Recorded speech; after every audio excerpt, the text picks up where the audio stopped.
So pranams to all of you who will be watching the recording also. तो ये बहुत सारे लोग रिकॉर्डिंग भी देखते हैं क्योंकि टाइम ज़ोन का डिफरेंस होता है। कई सारे लोग जुड़े हैं। शायद आज नहीं जॉइन कर पाएँगे, कुछ वेबिनार में आएँगे, कुछ फिर मंडे, ट्यूसडे से जॉइन करेंगे। तो एक यात्रा है जिसके बारे में मैं बार-बार बोलता हूँ, अपना आध्यात्मिक का यात्रा। बड़ा सरल है, वेरी, वेरी सिंपल। मतलब जो भी आप अपना कैमराज़ ऑन करना चाहेंगे प्लीज़ ऑन कर दीजिएगा।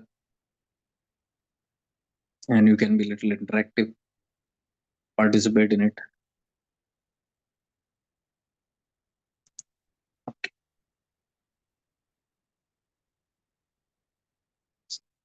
तो वो मैसेज ये था, मैं कोशिश कर रहा था कि मैं उसको जल्दी डाल दूँ अपलोड, तब तक समय हो गया।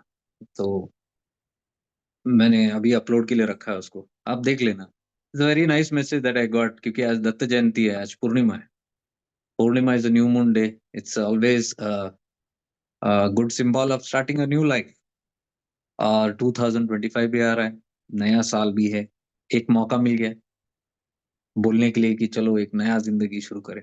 हर साल यही करते हैं, लेकिन इस बार कुछ अलग हो सकता है। आपका संकल्प और आपकी इच्छुकता, आपकी तीव्र इच्छा, आपकी शुद्ध भावना, ये सब चीज़ें बहुत मायने रखते हैं। और मैं वही मैसेज उसमें डाला था कि आपकी अगर भावना शुद्ध हो और इच्छा तीव्र हो, तो ये कृपा का मार्ग है। ये मार्ग प्योर, इट्स प्योर ग्रेस। यहाँ एफर्ट्स की हम बात ही नहीं करते ज़्यादा, क्योंकि एफर्ट्स, इतना सारा एफर्ट्स डालने के बाद यहाँ पहुँचती है, जब चिति यहाँ तक पहुँचती है, इस यहाँ आपकी आज्ञा तक आती है, तब आपको इन तत्वों में ज़्यादा रुचि होती है। ज़्यादा भी करने में मज़ा नहीं आता या करने में उतना रुचि नहीं रहता, होने में ज़्यादा दिलचस्पी होता है, क्योंकि ये एक एवोल्यूशन है, ठीक है ना? ये एक यात्रा है, जिसमें हम इवॉल्व होके यहाँ तक आए हैं। तो इसमें काफ़ी सारा कन्फ्यूज़न भी हो सकता है लोगों को कि ये क्या है? क्या हो रहा है मेरी ज़िंदगी के साथ? ऊपर-नीचे हो रहा है। या पहले जिन चीज़ों में रुचि थी अब नहीं हो रही है। तो सहज मार्ग हम इसके लिए कहते हैं यहाँ पे सब चीज़ों की स्वीकृति है इस मार्ग में। इस मार्ग में यानी अलग मार्ग नहीं है, ये जब आप इवॉल्व होते हो, एक स्तर पे पहुँचते हो, आपकी जागरूकता, आप सजग हो जाते हो, तब आपको पता चल जाता है कि सब कुछ सहज है, इतना मुश्किल कुछ भी नहीं है, सब आसानी से हो सकता है। अभी तक मुझे ऐसा लग रहा था कि बहुत कुछ करने से ही होगा। अब मुझे पता चलता है कि उतना करने की ज़रूरत नहीं है। ये कैसे पता चलता है? जैसे-जैसे मेरी एक-एक करने वाली चीज़ें, एक-एक छूट जाती है अपने आप। ईदर आप ऊब जाते हो उन सब चीज़ों से या होता ही नहीं है। जैसे मैं कर्मकांड की बात करता हूँ। कर्मकांड पहले बहुत अच्छा लगता है। मेरी भी यात्रा में मैंने देखा, बहुत किया मैंने। बहुत हवन किया, बहुत मंत्र जाप किया, यंत्र-तंत्र, मंत्र ये सब बहुत बढ़िया रहा। और वो सब करने के बाद ही उस उस प्रक्रिया की कृपा की वजह से ही आगे की यात्रा खुलती है। तो उस कृपा की वजह से ये क्लैरिटी आने लग गई कि एक मार्ग है जहाँ कर्ता छूटना चाहिए। भगवान शिव भी जो बताते हैं, ऋषियों को ज्ञान देते हैं कि आप कर्ता में लगे हो, आप कर्तापन छोड़ दो, अकर्ता हो जाओ। अकर्म की बात कर रहे हैं। तो ऋषि कहते हैं कि आप ही ने बताया अपने को कर्म कांड कैसे करना है, तो कर्म करना आप ही ने सिखाया। तो भगवान शिव उनको कहते हैं कि हाँ, कर्म करने में मैंने ही सिखाया, लेकिन आगे उसका पड़ाव आपने क्यों नहीं खोला? उसके पन्ने आप आगे क्यों नहीं खोले आप? मीमांसा की बात कर रहे हैं हम, वेद का एक part, one part of it, कि वहाँ पे आगे जाके ये भी है कि अकर्म होना है, कर्म का त्याग भी, कर्तापन का त्याग। तो कई बार हम देखते हैं कि यात्रा में हमको सिर्फ़ कर्ता तक ही ज़्यादा रुचि होता है, क्योंकि कर्ता में थोड़ा दम होता है, बल होता है, स्वार्थ होता है, अपने लिए होता है। जब तक हम अपने लिए करते हैं, ये कर्ता होता है बहुत स्ट्रॉन्ग। लेकिन धीरे-धीरे जैसे मन ऊबना शुरू होता है इन सब चीज़ों से, कर के थक जाते हैं, हार जाते हैं, करने में भी रुचि नहीं रहती है। तब बहुत अनेकों प्रश्न मन में गूँजता है कि मकसद क्या है ज़िंदगी का? एक ऐसे-ऐसे प्रश्न भी आ सकता है, ठीक है मैंने इतना कुछ किया, करके क्या मिला? ये कब तक करता रहूँगा? ये बहुत अच्छी सोच है, ये आना भी चाहिए। ऐसे सोच का आगमन होना चाहिए क्योंकि ये आगे का पड़ाव आपको बता रहा है, जो भगवान शिव बता रहे हैं, पूर्व मीमांसा में अकर्म की बात कर रहे हैं। भगवान कृष्ण जो बोल रहे हैं, इसमें अपने भगवद गीता में भी 4 भाग हैं। 3 भाग पहले जो होने के बाद, वो लास्ट का जो रॉयल पाथ बताते हैं, ज्ञान मार्ग, तो वहाँ पे वही ज्ञान देते हैं वो, असली ज्ञान, कि सब कुछ त्याग कर ही आप उस स्थिति में पहुँच सकते हो। तो फिर अगर त्यागना ही तो किया क्यों मैंने इतना? ये करना क्यों? ये करने की इतनी टीचिंग क्यों है? करने की इसके लिए क्योंकि प्यूरिटी चाहिए। घिसना पड़ता है। बर्तन को भीतर से, बाहर से सब धोना पड़ता है। तो इसको चमकाने के लिए वो सारे विधियाँ हैं, अलग-अलग पाथ है, यंत्र, तंत्र, मंत्र ये सब हथियार हैं साफ-सफाई के। लेकिन एक स्थिति आती है, साफ-सफाई जब होती है, तब उस यंत्र की ज़रूरत नहीं पड़ती। उन वेपन्स की ज़रूरत नहीं पड़ती, अब उसका काम हो गया। जैसे भगवान नित्यानंद कहते हैं, फर्स्ट स्टैंडर्ड का जो बुक्स आप फर्स्ट स्टैंडर्ड सीख लेते हो, सेकंड स्टैंडर्ड में चले जाते हो, तो सेकंड स्टैंडर्ड में उसकी ज़रूरत नहीं पड़ती है, फर्स्ट स्टैंडर्ड की बुक्स की ज़रूरत नहीं पड़ती है। आप त्याग सकते हो। उसका मतलब यही है, जैसे-जैसे हमारा पड़ाव आगे बढ़ते जाता है, वैसे-वैसे नए-नए ज्ञान आपको आना शुरू हो जाता है, मिलना शुरू हो जाता है। फिर आप वो ज्ञान सीख के आप आगे बढ़ सकते हो। लेकिन जैसे-जैसे आप ऊपर जाते हो, पुरानी चीज़ें छूटता है, तो वो छोड़ते नहीं हम। बहुत कुछ कारण हो सकते हैं उसके, अज्ञानता हो सकती है या फिर भय हो सकता है, लोभ हो सकता है, बहुत सारे कारण हैं। तो वो जल्दी छूटता नहीं, इसके लिए ऐसे शास्त्र बने, देवी कालोत्तरा जैसे, उपदेश सारम जैसे, जहाँ ये कहानी भी है। भगवान शिव आके ऋषियों को ही समझा रहे कि वो खुद अटके हुए हैं कर्मकांड में। पुनर्पि जन्मम पुनर्पि मरणम, उससे छुटकारा नहीं मिल रहा है। हर जन्म में आके होमम कर रहे हैं, हर जन्म में आके लोगों को बचाने की बात कर रहे हैं, चेतना बढ़ाने की बात कर रहे हैं। तो भगवान शिव उनको बोलते हैं कि पहले अपनी चेतना बढ़ाओ, आप खुद छुटकारा पा लो।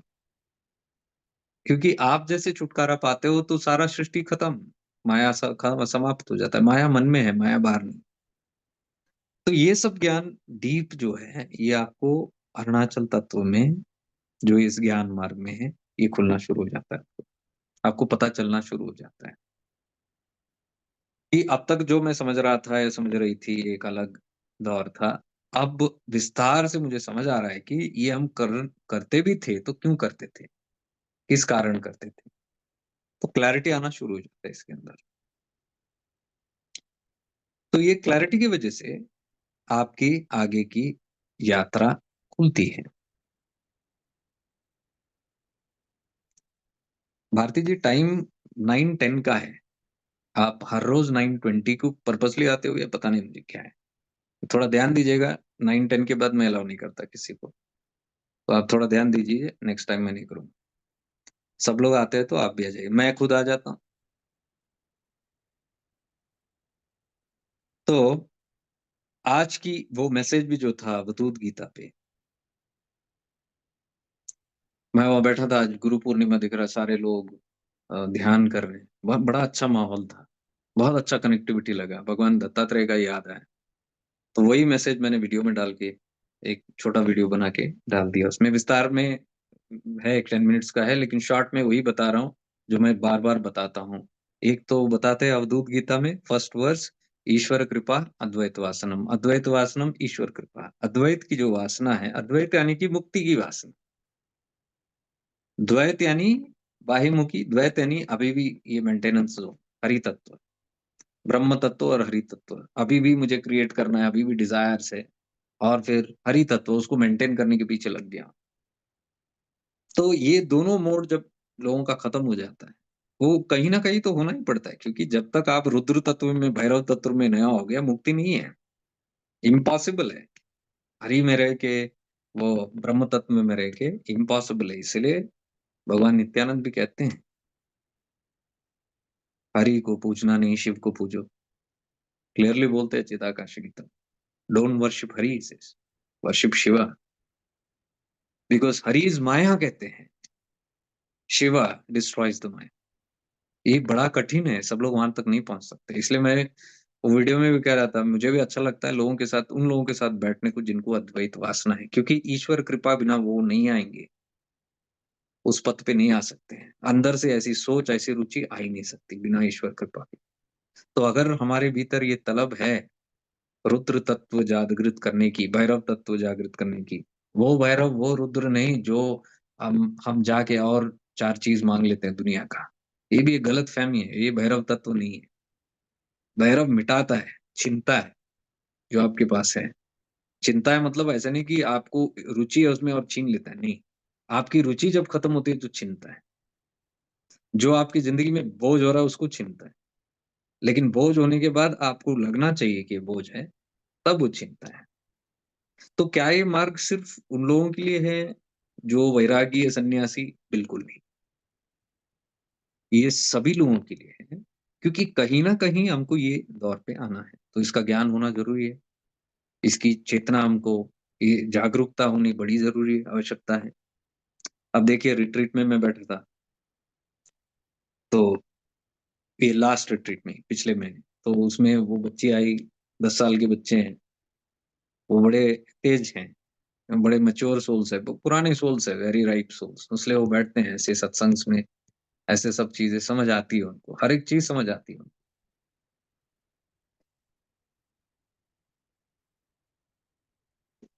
तो उनकी यात्रा भी मैं देखता हूँ, वो भी, उनकी भी रुचि अगर देखे तो बड़ा अजीब लगता है कि लोगों में नहीं है वो, बच्चों में है। तो कभी-कभी माँ-बाप थोड़े टेंशन ले लेते हैं, ये क्या है? मेरे बच्चे अभी से शुरू हो गए, तो थोड़ा डर लगता है। डरने की तो बिल्कुल बात नहीं है। आपको तो खुशी मनानी चाहिए, क्योंकि आपके कोख से वो पैदा हो रहे हैं ऐसे बच्चे। साधु संत जैसे लोग हैं सब। नए new generation they are divine beings. उसमें घबराहट की ज़रूरत होनी ही नहीं चाहिए। एंड आफ्टर ऑल अध्यात्म यही तो है। अध्यात्म ये थोड़ी है कि प्रोडक्शन करते हो उसको मेंटेन करते रहो। अध्यात्म मीन्स आप जो प्रोड्यूस भी करते हो वो एक डिवाइन है। आप खुद भी एक डिवाइन हो, डिवाइन सोल हो।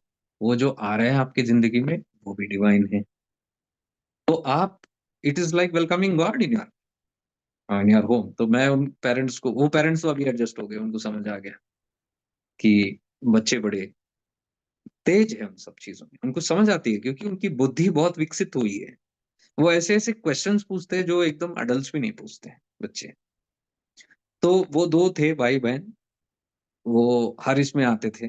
तो एक सेशन में क्या हो गया, वो लड़का उठ के, वो भी है 10-15 साल का, 12 साल का है शायद, 12 या 13 साल। तो सारे सेशन करते थे, बड़े डीप बैठते थे और इनको समाधि-वमाधि भी लग जाती थी। तो 1 सेशन के बाद, 1-2 दिन के बाद वो उठ के चला गया, फिर दिखा नहीं। और मैं बच्चों को कभी फ़ोर्स नहीं करता, मैं उनको बोलता हूँ बेटा कर, खेलना है तो खेलो, खाना है तो कुछ खा लो वहाँ जाके, जो करना है करो, आपकी मर्ज़ी है। अंदर आना है बैठो, लेटना है लेटो, बुक पढ़ना है पढ़ो, जो करना है आप करो, आपको खुली छूट है। आपके भीतर से आया तो करो, नहीं तो मत करो। आपको खेलने का मन कर रहा है, जाओ खेलो।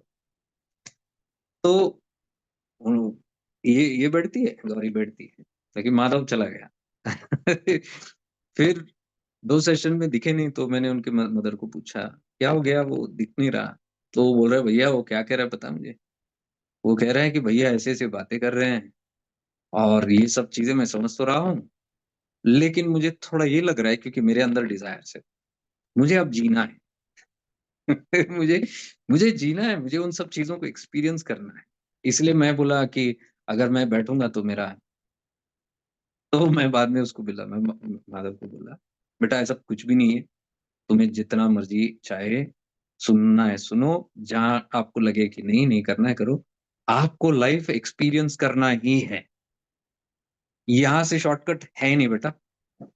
ऐसा नहीं है कि आपको ये ज्ञान मिल गया तो आपके संसार छूटेगा, नहीं छूटेगा, आप और स्ट्रॉन्ग बनो। आप इस दुनिया में लिप्त होके बाकी जैसे अनकॉन्शियस जीते हैं, वैसे नहीं जियोगे। सुख-दुःख आपको प्रभाव नहीं करेगा। जो लिप्त होके जीते हैं, वो निरंतर भय में जीते हैं। मरने का खौफ होता है, आगे का खौफ होता है, इनसिक्योरिटी होती है और नाना प्रकार की टेंशन्स, वरीज़ उसकी वजह से शारीरिक रोग, एक तनाव में जीते हैं। मैंने बोला बेटा आपका वैसा कुछ नहीं है, आप ये सब तत्वों को जान लो, उसके बाद होश में, जागृत अवस्था में जाओ, ज़िंदगी जियो, एक्सपीरियंस करो, जैसे आपको एक्सपीरियंस करना है करो, मज़े से करो, खुल के करो, बड़ा मज़ा आएगा आपको भी। यू विल एन्जॉय लाइफ, लेकिन यू विल एन्जॉय लाइफ और जब आपको एक दिन लगेगा कि बहुत हो गया यार, अब बोर आ रहा है। जैसे आप खिलौने लेके खेलते हो, वीडियो गेम्स खेलते हो, एक हद के बाद बोर्डम आती है, तब नींद आता है, थोड़ा रेस्ट करना है। जब आपको लगे हो गया आपका खेल, तब मैं बोला ये जो अभी आप सुन रहे हो ना ये सब इंस्टॉल्ड है। ये उस समय उभर के आएगा और ये बड़ा काम आएगा। आपकी सिक्योरिटी यही है। You will live a fearless life in this world. दुनिया में बिंदास होके जियोगे। अगर आप कुछ क्रिएट भी करना चाह रहे हो, कर सकते हो। You can become the best of professionals, you can become the best of businessman, you can do anything that you want. लेकिन आप खोगे नहीं। तो मैंने बोला आप बैठो, आप कुछ नहीं होगा। You don't have to worry, you understand, you learn these things and in that learning you can be free. अभी सब लोगों को देखो, अभी मैं बैठा हूँ, मैं भी घर पे बैठा हूँ, मैं इन सब चीज़ों में बैठा हूँ, मेरी भी गाड़ी है, मेरा भी घर है, सब कुछ है जो नॉर्मल लोग जीते हैं वैसे जीता हूँ, लेकिन लिप्त नहीं हो सकता। जब भी रहता हूँ इसके अंदर हमेशा एक जागरूकता है कि सब चीज़ें टेम्परेरी है। तो वो उसमें भय पैदा नहीं होता, उसमें एक अलग रुचि आती है कि जियो और मज़े से जियो। तो ये सबके लिए है बात। बात ऐसा नहीं है कि हम सिर्फ़ सन्यासियों की बात करें। ये गलत है बोलना कि वैराग्य यानी सन्यास। वैराग्य अलग स्थिति है। वैराग्य आपका भीतर आता है। वैराग्य यानी कि डिटैचमेंट, कोई चीज़ से लगाव, कोई चीज़ से ऑब्सेशन नहीं होता। पोजेशन नहीं होता क्योंकि जिस चीज़ से आप ऑब्सेस्ड होते हो, पोजेस होते हो, आप उसको कंट्रोल करने की कोशिश करते हो। कंट्रोल इसके लिए करते हो कि वो मेरे हिसाब से चले, वो क्योंकि मेरा निर्भर मैं उस पर निर्भर हूँ, उस तत्व पे निर्भर हूँ, उस एलिमेंट पे निर्भर हूँ, उस पर्सन पे निर्भर हूँ, जो चीज़ मुझे सुख दे। तो वो मुझे थोड़ा भी अगर लगे कि अब मुझे सुख नहीं दे रहा है, मेरी दिमाग खराब हो जाएगा, गुस्सा आएगा, आवेश आएगा, फिर नाना प्रकार के जो अपने इमोशंस है वो आएगा, फिर कंट्रोल का भाव आएगा। तो ये सब जो भी है, ये सब उस गलतफ़हमी से आता है, कंट्रोल करने की इच्छा, ये सब चीज़ें। क्योंकि एक अटैचमेंट है, अटैचमेंट कहाँ से आता है? अटैचमेंट इसके लिए आता है कि मुझे लगता है कि ये मुझे खुशी दे रहा है, वो मुझे खुशी नहीं दे रहा है एक्चुअली। दे रहा है तो भी टेम्परेरी है, बाहर से द मिल रहा है आपको। आप देखो हर जो चीज़ आप दुनिया में पाते हो या जो भी हासिल करते हो, वो हासिल करने के बाद खुशी कहाँ पैदा होती है? आप देखना। खुशी आपके सेंटर ऑफ बीइंग में जहाँ आप समाधि में जाते हो ना, उसके बाद एक ब्लिसफुलनेस एक्सपीरियंस करते हो, वो सेम एक्सपीरियंस ही रहता है उसका। उसका हार्ट सेंटर से ही शुरू होता है उसका। लेकिन इतना ही है कि वो वस्तु आप ट्रिगर कर रहे हो उस चीज़ को। उस चीज़ को देख के आपको यहाँ कुछ होता है। सारे खुशी देखो इधर ही होता है। इंसान एक बड़ा घर लिया तो भी वो ऐसे ही करता है। आंतरिक सुख ही मिलता है उसको। बाहर कोई सुख नहीं मिल सकता उसको। उसका एक्सपीरियंस क्या है? सब्जेक्टिव नेचर है। It's happening from within. तो what is triggering that within? Something outside. इतना ही सिंपल है। सहज मार्ग है, इसमें कुछ ज़्यादा कॉम्प्लिकेट मत कीजिए। उस चीज़ को देख के आप ट्रिगर हो रहे हो, आप खुश हो रहे हो। तो क्या ये गलत है? गलत नहीं है। लेकिन मैं इतना ही पूछता हूँ कल वो चीज़ आपको सामने नहीं है, तो क्या होगा? अब इतना देर ट्रिगर कर रहा था अपनी जैसे शराब है सामने, तो नशा है। शराब नहीं है तो क्या हो जाएगी? तलब हो जाएगी। आपने देखा होगा ना वो रिएक्शंस होना शुरू हो जाता है। निकोटिन नहीं है, कैफ़ीन नहीं है, अल्कोहल नहीं है। क्योंकि अब तक तो सप्लाई दे रही थी वो, बाहर से सप्लाई दे रही थी। लेकिन एक शराबी को भी आप पूछो, जो शराब पीता है या ड्रग लेता है या सिगरेट फूँकता है या कुछ अच्छे खाना खाता है, उसको मज़ा कहाँ से आता है? भीतर ही उसको खुशी होता है।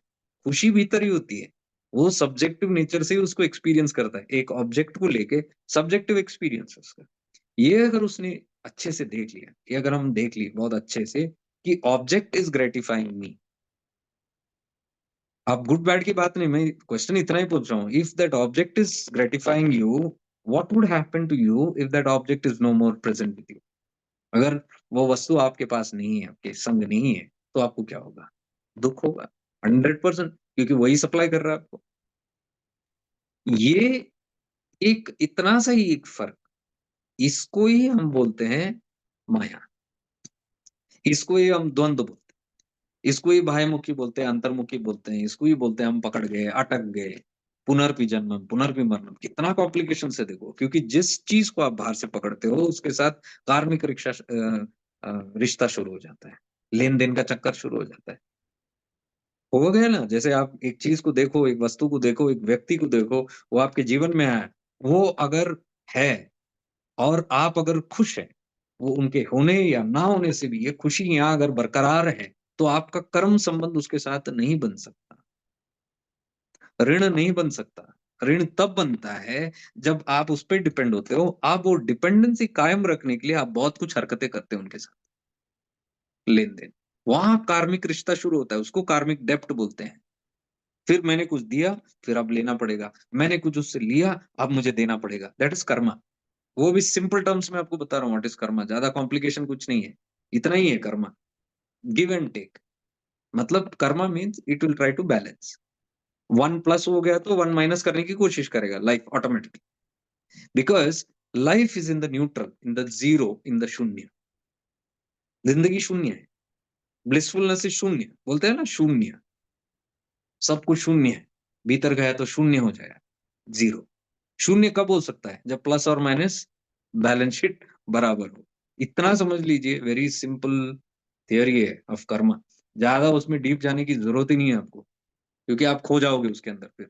नया-नया स्टोरीज़, नया-नया नाटक बन जाएगा और बड़ा कॉम्प्लिकेशन लगेगा आपको, फिर डर भी लगेगा उसके अंदर। फिर आपको ऐसे-ऐसे भ्रमित हो जाएँगे, फिर आप नए-नए टर्मिनोलॉजी लेके आओगे उसके अंदर, प्रारब्ध कर्मा, संचित कर्मा, आगामी कर्मा। फिर उसके भीतर और जाएँगे, फिर वो सब अटकन आएगा। फिर वो थ्योरी लेके आप खुद खोज हो जाओगे। फिर आपको लगेगा मेरे लाइफ में बहुत कर्मा है, इसके लिए मुझे बहुत टेंशन है। ये मेरे लाइफ में दुःख है, ये शायद मेरा बहुत कर्मा है। क्योंकि हर बार सुनते आए हैं हर जगह से कर्मा, कर्मा, कर्मा, कर्मा। कुछ भी कारण है तो कर्म ही बोलते हैं।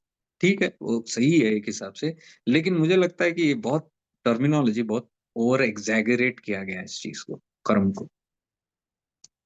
तो भ्रमित हो जाते हैं और वो भ्रम की वजह से क्या हम एक-एक बिलीफ हम ले लेते हैं ज़िंदगी में। अब वो बिलीफ के साथ जब हम जीने शुरू कर देंगे, ज़िंदगी बहुत मुश्किल हो जाएगी।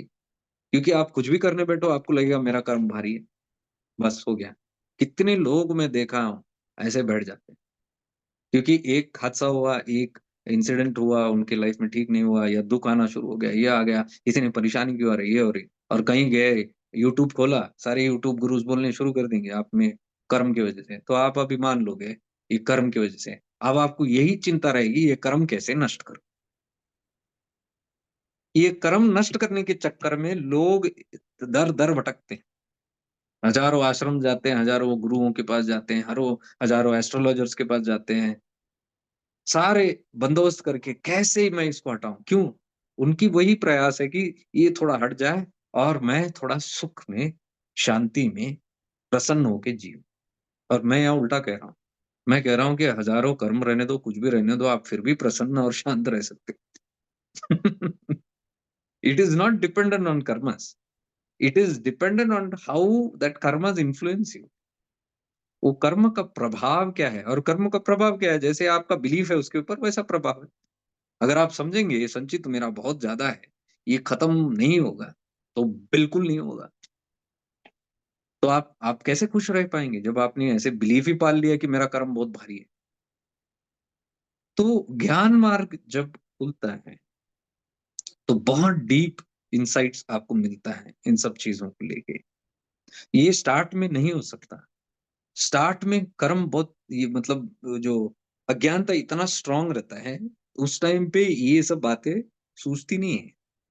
सुनने का भी मन नहीं करता। उस टाइम पे पूँछ पे आग लगी रहती है, मुझे बस मंदिर की घंटी बजाना है, मुझे बस होमम करना है, पूजा करना है, भगवान को रिश्वत देना है, डोनेशन। डोनेशन मैं रिश्वत कहता हूँ भगवान। भगवान की पेटी में डालो या भगवान को एक बकरा काट के दे दो। अरे जिसने बनाया उसी को काट के उसी को खिला रहे हो, ये कौन-सा भ्रम है? तो ऐसे अज्ञानताएँ ऐसे भर जाती है और पूरा आप बाहर आँखें खोल के देखो सब यही चलते रहता है। तो आप जाएँगे कहाँ? जहाँ देखो यही चल रहा है, तो आप ये फिर मानने शुरू कर देंगे, फिर मान्यता में आ गए। फिर you become a believer because पता नहीं है आप आपको भी रास्ता चाहिए लेकिन सारे इसके अंदर ही है, तो शायद इसके अंदर है। और इतना सारा पॉपुलेशन कर रही है, इतनी मंदिर में भीड़ लगी हुई है, इतना एक बकरी काटने के बाद तो इतना हज़ारों तादाद में लोग हैं, कुछ तो होता होगा। चलो फिर आपकी एफिनिटी होगी, बिलीफ हो गया। You go by the masses, that is called just blind belief and power of belief इतना है कि आप कुछ भी बिलीव करो, हो सकता है। तो जब आप ज्ञान मार्ग में आते हैं, इन द स्टार्ट ये सब कर के जो इसकी ही कृपा से काफ़ी सारी चीज़ आप यूज़ कर सकते हैं इन द स्टार्ट क्योंकि आपको आधार पता नहीं है, भगवान कहाँ है पता नहीं। उस टाइम पे कुछ सूझता नहीं। भगवान के बारे में बोलो कुछ पता नहीं और क्या सिखाया बचपन से वही सिखाया कि भगवान कौन है।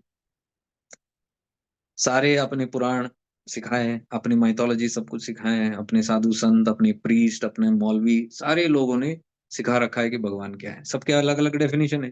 तो अगर आप इस्लाम में पैदा हुए, मुस्लिम फैमिली में, तो आपकी वो बिलीफ हो गई। आप अगर हिंदू फैमिली में पैदा हो गए, तो आप हिंदू हो गए। एक क्रिश्चियन फैमिली में पैदा हो गया, तो बाइबल आपका बन गया। तो you go by what you are taught और आप कौन हो? आप ना हिंदू हो, ना मुस्लिम हो, ना सिख हो, ना क्या है, आप तो चैतन्य हो, यू आर प्योर कॉन्शियसनेस। आपकी गलती इतना ही है कि आप एक शरीर में प्रवेश किए, जो शरीर एक पर्टिकुलर कौम का है। वो शरीर बिलॉन्ग करता है, वो शरीर के माता-पिता एक रिलिजन के हैं, अब वो लोग वो बिलीवर्स हैं, तो आपको भी ठप्पा डाल दिया, सील डाल दिया, आपके ऊपर एक नाम डाल दिया, तो आप बने हिंदू, मुस्लिम, सिख। लेकिन आप हो कौन? चैतन्य, रोशनी, आत्मन। आत्मन का कोई जेंडर नहीं है, आत्मन का कोई नेशनैलिटी नहीं है, आत्मन का कोई रिलिजन नहीं है, कोई भी परिभाषा नहीं है उसकी। लेकिन लगा दिया ना आपने, अब आपने कैद कर दिया उसको। अब वो पला-बड़ा उस बिलीफ के हिसाब से बड़ा हो जाएगा। अब वो उसका बिलीफ बन जाएगा उसका पूरा भगवान, उसका पूरा थियरी, उसका पूरा फिलॉसफी, उसकी इंडिविडुअलिटी, उसकी पर्सनैलिटी सब उस तरह का ही बन जाएगा। एक गौर से आप देखेंगे तो आपको ये दिखेगा हर जगह में। लेकिन उस लेवल तक आना चाहिए अपने चेतना। तभी आप ऐसे प्रश्नों को देख सकते हो और मैं इसको 100% मैं जितना भी बोल रहा हूँ सब लाइफ एक्सपीरियंस से बोल रहा हूँ क्योंकि ये शरीर भी क्रिश्चियन बॉडी है। इसको क्रिश्चियन लोगों ने नाम दे दिया क्रिश्चियन नाम। लेकिन मैं जानता हूँ ना ये क्रिश्चियन को बिलॉन्ग करता है ना हिंदू, ना आज मैं हिंदू भी हूँ नहीं, नहीं हूँ। हिंदू के तत्व बात करता रहेगा, मैं तो इस्लाम का भी बोलता हूँ, क्रिश्चियनिटी की भी बोलता हूँ, but I am none of it. But I belong to all, belong to none. ये है अपना परिचय। इसलिए नाम भी जेक लाइट डाला है, light, belong to light. Light का क्या जेंडर दोगे आप? लाइट की क्या नेशनैलिटी दोगे? लाइट को क्या कौन-सा रिलिजन दोगे आप? प्रकाश को। शिव सूत्र में वही तो कह रहे हैं कि शिव प्रकाश, ज्योति स्वरूप। ज्योति को क्या नाम दे सकते हैं आप बताओ? दिया जो जलता है, वो तो चर्च में भी जलता है, वो तो मस्जिद में भी जलता है, वो तो मंदिर में भी जलता है। उस दिए की क्या जेंडर है? उस दिए की क्या नेशनैलिटी है? उस दिए की क्या धर्म है? इतना ही देखना है, वो शिव ही ज्योति स्वरूप है। वो शिव भी जो हम दिए वो ही हमने बोला शिव यानी कि हिंदू, इम्पॉसिबल। वो शिव ना हिंदू है, ना कोई ओरिजिन है उनका, कोई कोई लेबल नहीं है उनका। शिव तो एक तत्व को हमने नाम दे दिया।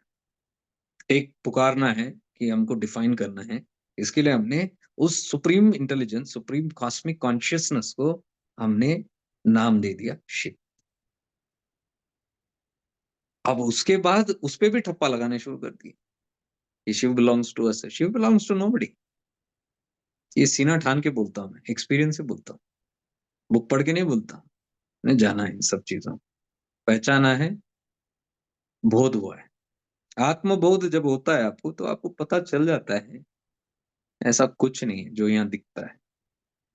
तो हम ये यात्रा पे अभी चल पड़े हैं, ये सब जो हमारी गलतफ़हमियाँ हैं, इसको दूर करने के बाद ही आप प्रकाश तक जा सकते हो। कोई भी टाइटल लेबल लगा के जब तक हम बैठेंगे कॉन्सेप्ट्स और बिलीफ और कंडीशन के साथ, हम वहाँ नहीं पहुँच सकेंगे उसको। आप पहुँचेंगे तो भी एक लिमिटेड आइडेंटिटी तक पहुँचेंगे। आप अगर गणेश के भक्त हैं, तो आप गणपति तक जा सकेंगे। मुरुगन के भक्त हैं, तो मुरुगन तक जाएँगे। माँ दुर्गा या माँ काली के है, तो वहाँ तक उस तत्व तक ही जाएँगे। लेकिन जो शिव, जो निर्गुण निराकार है, वहाँ तक नहीं पहुँच पाएँगे। बहुत कठिन है, बहुत-बहुत कठिन है। लेकिन ये सब तत्व जो अभी मैंने बताया देवी-देवताओं का, यहाँ से भी इष्ट को भी अगर आप पकड़ के गए, तो वो इष्ट की कृपा होती है, लिमिटेड होती है। वो आपको उस मुकाम तक ले जा सकते हैं, जहाँ अब ये बातें हो रही है, आप समझ आए कि क्या है। वही तो गणेश हैं। भगवान गणेश कौन है? शिवपुत्र हैं। शिवा और पार्वती के पुत्र हैं, राइट? तो उनके और एक पुत्र हैं कार्तिकेय, सुब्रमण्यम, स्कंदा, जो भी बोलो। 2 2 बेटे उनको दर्शाया गया है ऐसे। सिम्बॉलिक रिप्रेजेंटेशंस है। शिवा इज़ निर्गुण निराकार, परशिव, स्टेट ऑफ सुप्रीम कॉन्शियसनेस, निश्चल तत्व। शक्ति इज़ द क्रिएटर, शक्ति is the energy, the force, जो उस प्रकाश में है। शिव इज़ प्रकाश। अब प्रकाश हिलता-डुलता नहीं है। प्रकाश का कोई मूवमेंट नहीं है। प्रकाश मूव होता है क्या? नहीं करता। प्रकाश वो चैतन्य, वो रोशनी है, जिसके वजह से ये पूरा ब्रह्मांड दिख रहा है आपको। ये रोशनी की वजह से। ये फिजिकल लाइट की भी बात नहीं कर रहा हूँ। एक चेतना है हमारे अंदर। देखो, अब आप आँख खोल के ये सब चीज़ें देख रहे हो, ये अंदर से एक प्रकाश जाके ही इसको प्रकाशित कर रहा है। इसको बंद करो, आपका प्रकाश बंद हो गया। लेकिन क्या दुनिया खत्म हुई? नहीं खत्म हुई। ये भीतर का अंधकार को भी देखता है प्रकाश। है? तो भीतर के अंधकार को भी प्रकाशित करता है। आप लेट जाओ और सो जाओ, स्वप्न देखते हो। स्वप्नों को कौन प्रकाशित कर रहा है? आपकी आँखें तो बंद है। मैं उस ज्योति की बात कर रहा हूँ, उस प्रकाश की बात कर रहा हूँ, जिस प्रकाश से वो प्रोजेक्टर स्क्रीन पे आपके सपने चलते हैं। वो शिव है, वो शिव का प्रकाश है।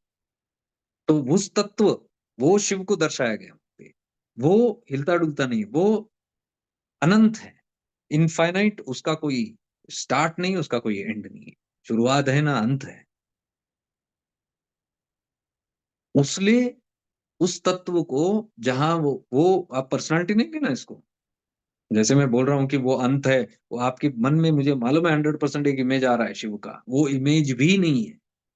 वो इमेज जो है वो सदाशिव है। वो नेक्स्ट सगुण रूप है। उससे परे जिसके फॉर्म, अभी वो फॉर्म भी रूप लिया, नाम रूप भी एक ले लिया, वो कहाँ से ले लिया? निर्गुण से ले लिया। तो मैं उसके परे की बात कर रहा हूँ। और ये जो पथ है, ये वहाँ पहुँचाता है। क्योंकि आत्मन और परमात्मन एक ही है। आत्मन जो हम कह रहे हैं, आत्मन ही शिव है।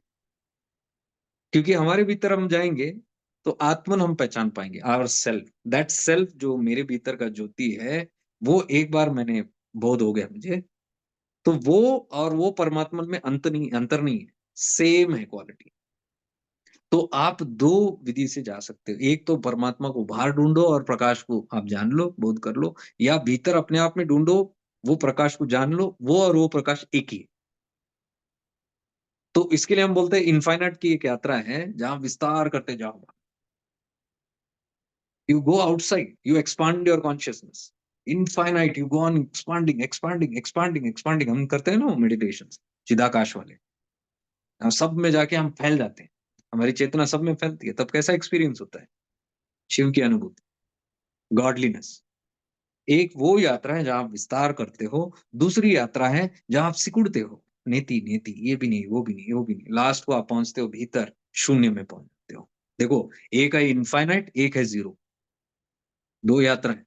दोनों का जो एंड है, स्टार्ट शून्य के बाद शुरू होता है। 1 2 3 4 5 6 है, इनफाइनाइट नंबर्स, अंत नहीं है उसका। दोनों का सेंटर पॉइंट एक ही है। आप ऐसे भी जाके एक्सपीरियंस करो, वही एक्सपीरियंस रहेगा। या फिर आप नेति-नेति करते भीतर जाओ, वो शून्यता में भी वही एक्सपीरियंस रहेगा। आप विस्तार करते जाओ, वो परमात्मा को खोजे, परमात्मा की खोज है। आप नेति-नेति करते भीतर आओ, वो आत्मन की खोज है। स्वयं, सेल्फ रियलाइज़ेशन, सेल्फ को आप रियलाइज़ करते हो। दूसरा इनफाइनाइट को खोजते जाते हो, आप गॉड को रियलाइज़ करते हो। गॉड रियलाइज़ेशन, सेल्फ रियलाइज़ेशन दोनों सेम है। दोनों का डेस्टिनेशन एक ही है। इतना ही सिंपल है। तो इतना कुछ कॉम्प्लिकेटेड नहीं है सब चीज़ें। It's very, very simple. Spirituality को मैं बड़ा सिंपल बनाने की कोशिश कर रहा हूँ, ताकि लाइफ सिंपल बने। सिंपलिसिटी में आप आराम से इस यात्रा से गुज़रते जा सकते हो। क्योंकि आपने जन्म क्यों लिया है? आपने जन्म लिया है एक्सपीरियंस करने को। ये गलत है बोलना आप कि आपने जन्म लिया मोक्ष की प्राप्ति करने। अरे! मोक्ष की प्राप्ति करना है तो फिर जन्म ही क्यों लेना? वो मोक्ष में वहीं पड़े रहते। लिया है मतलब कुछ तो है ना, द्वैत में आया मतलब अधूरी इच्छाएँ हैं। अधूरी इच्छाएँ नहीं कि क्या? इच्छाएँ नहीं क्या? मुझे एक्सपीरियंस करना है, तो फिर करो।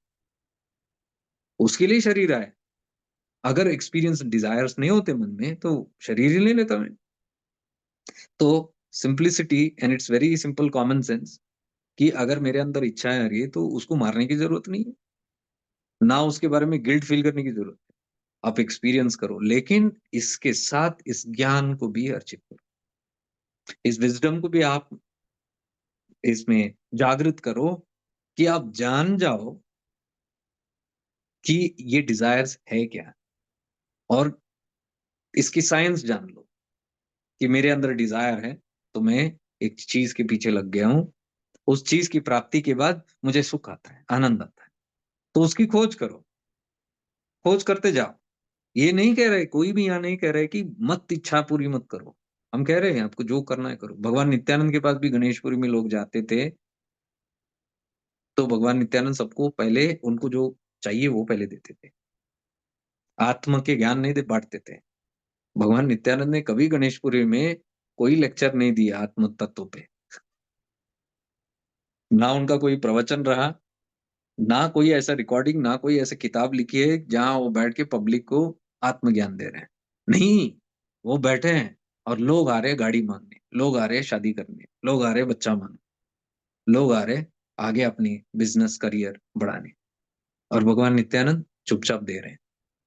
वहाँ वो नहीं बोल रहे हैं, "ए ये सब नहीं करना, भगवान की खोज करो, ये सब दुनिया छोड़ो।" बिल्कुल नहीं बोल रहे हैं। वो बोल रहे हैं आपको चाहिए ले लो। क्यों कर रहे हैं? क्योंकि उनकी एक सिंपल फिलॉसफी थी, भूखे को पहला खाना दो। क्योंकि वो भूखा रहेगा, उसकी भूख मिटेगी नहीं, आप कितना भी बड़ा ज्ञान दे दो, कितना भी भगवान के बारे में बात करो, लास्ट वो उधर ही दौड़ेगा उसको क्योंकि उसको भूख लगी है। तो पहले भूख मिटनी चाहिए। मैं वही कह रहा हूँ कि पहले हम भूख मिटाएँ, डिज़ायर्स की प्राप्ति करें उस चीज़ को, लेकिन डिज़ायर्स को अनकॉन्शियसली ना भोग करें। उसमें क्या हो जाता है, आप फिर खो जाते हो, उसका कोई अंत नहीं है। आप करते ही रहते हो उसका पुनर्पि जन्म, पुनर्पि मरण। ज्ञान अगर आप में जागृत हो गई और साथ ही साथ आप एक्सपीरियंस करने लग गए, तो आप खो नहीं जाओगे उसके अंदर और धीरे-धीरे वो ज्ञान का प्रकाश से, ज्ञान अग्नि से, ज्ञान शक्ति से आपको वो दिखने लगेगा कि मैं जिस चीज़ की पीछा कर रहा हूँ, वो उसके अंदर नहीं है। ये आनंद जो मैं खोज रहा हूँ इसके अंदर, वो मुझे तत्क्षण थोड़ी कुछ देर के लिए तो मिल तो जाती है, लेकिन 100% एक समय के बाद ही निकल जाता है। ये हमको एक्सपेरिमेंट करना होगा, इसमें मतलब हमको घबराने की भी ज़रूरत नहीं है। एक्सपेरिमेंट करके देखना होगा, अच्छा, ऐसे बताया है महात्मा ने, तो मैं खोज करता हूँ। इसको बोलते हैं स्पिरिचुअलिटी। कोई बड़ा तपस करने की ज़रूरत नहीं है, आप बैठ के सिर्फ इस पर मनन कर रहे हो, रिफ्लेक्ट कर रहे हो और छोड़ो, बाहर की छोड़ो, अपनी यात्रा पर देखो, आपको पूरा 100% गारंटी हो जाएगा। दूसरे की बातें छोड़ो, दूसरा का ज्ञान छोड़ो, अपना ही देखो, अपना ज्ञान देखो कि मैं लाइफ में आज तक जो चीज़ मैंने पकड़ा है, क्या वो सब कुछ मेरे पास आज है टिका हुआ? बचपन से लेके, आप देखोगे नहीं है। एक समय आया, एक समय छूट गया। अब गौर करो उसपे, छूटा तब कैसे लगा? मिला तब कैसे लगा? मिला तब खुशी हुई, छूटा तब दुःख हुआ। तो ये छूटता क्यों है कमबख्त? क्योंकि इसकी नेचर ही ऐसी है कि ये परमानेंट नहीं है। स्थायी रूप में कुछ भी परमानेंट नहीं है। आप आँख खोल के जो भी देखते हो कुछ भी परमानेंट नहीं है, एक दिन से निकल जाता है। देख लो, आराम से देख लो या सोच लो आँख बंद करके। जो भी चीज़ आप सोच सकते हो, वो नहीं रहता परमानेंट। आपके परमात्मा भी, आप बोलोगे नहीं भगवान, भगवान परमानेंट है, तो ज़रा सोचो। सोचो, एक छोटा-सा अभ्यास दे रहा हूँ, सोचो आप।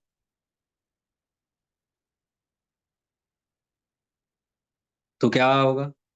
कोई चित्र आया होगा आपके मन में? वो चित्र कितना देर रहेगा? अभी जैसे मैंने बातें शुरू कर दी, वो चित्र चला गया आपके मन से, तो आपके भगवान भी चले गए। It's just a thought.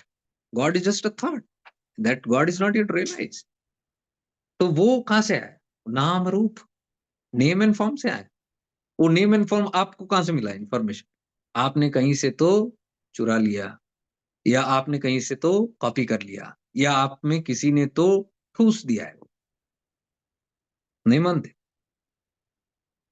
देखो, मैं क्रिश्चियन बॉडी में पैदा हुआ, तो मेरे लिए भगवान जीसस थे। अब मैं पूछ रहा हूँ, अगर मैं चुप के क्रिश्चियन में नहीं, मैं एक मुसलमान फैमिली में चला जाता, तो मेरे भगवान कौन बनते? जो मुझे थोपा गया वही भगवान मेरा बना ना। तो जो जैसा मेरा वातावरण, वैसी मेरी ज्ञान, वैसा मेरा बिलीफ, और वो मेरे भगवान हो गए। तो आगे अगर मैं बोलूँ कि भगवान परमानेंट है, तो मैं आँख बंद करके बैठूँ, मैं मुझे जीसस याद आएँगे। तो जीसस अभी है, अभी नहीं है, थोड़ी देर के लिए है, थोड़ी देर के लिए नहीं है।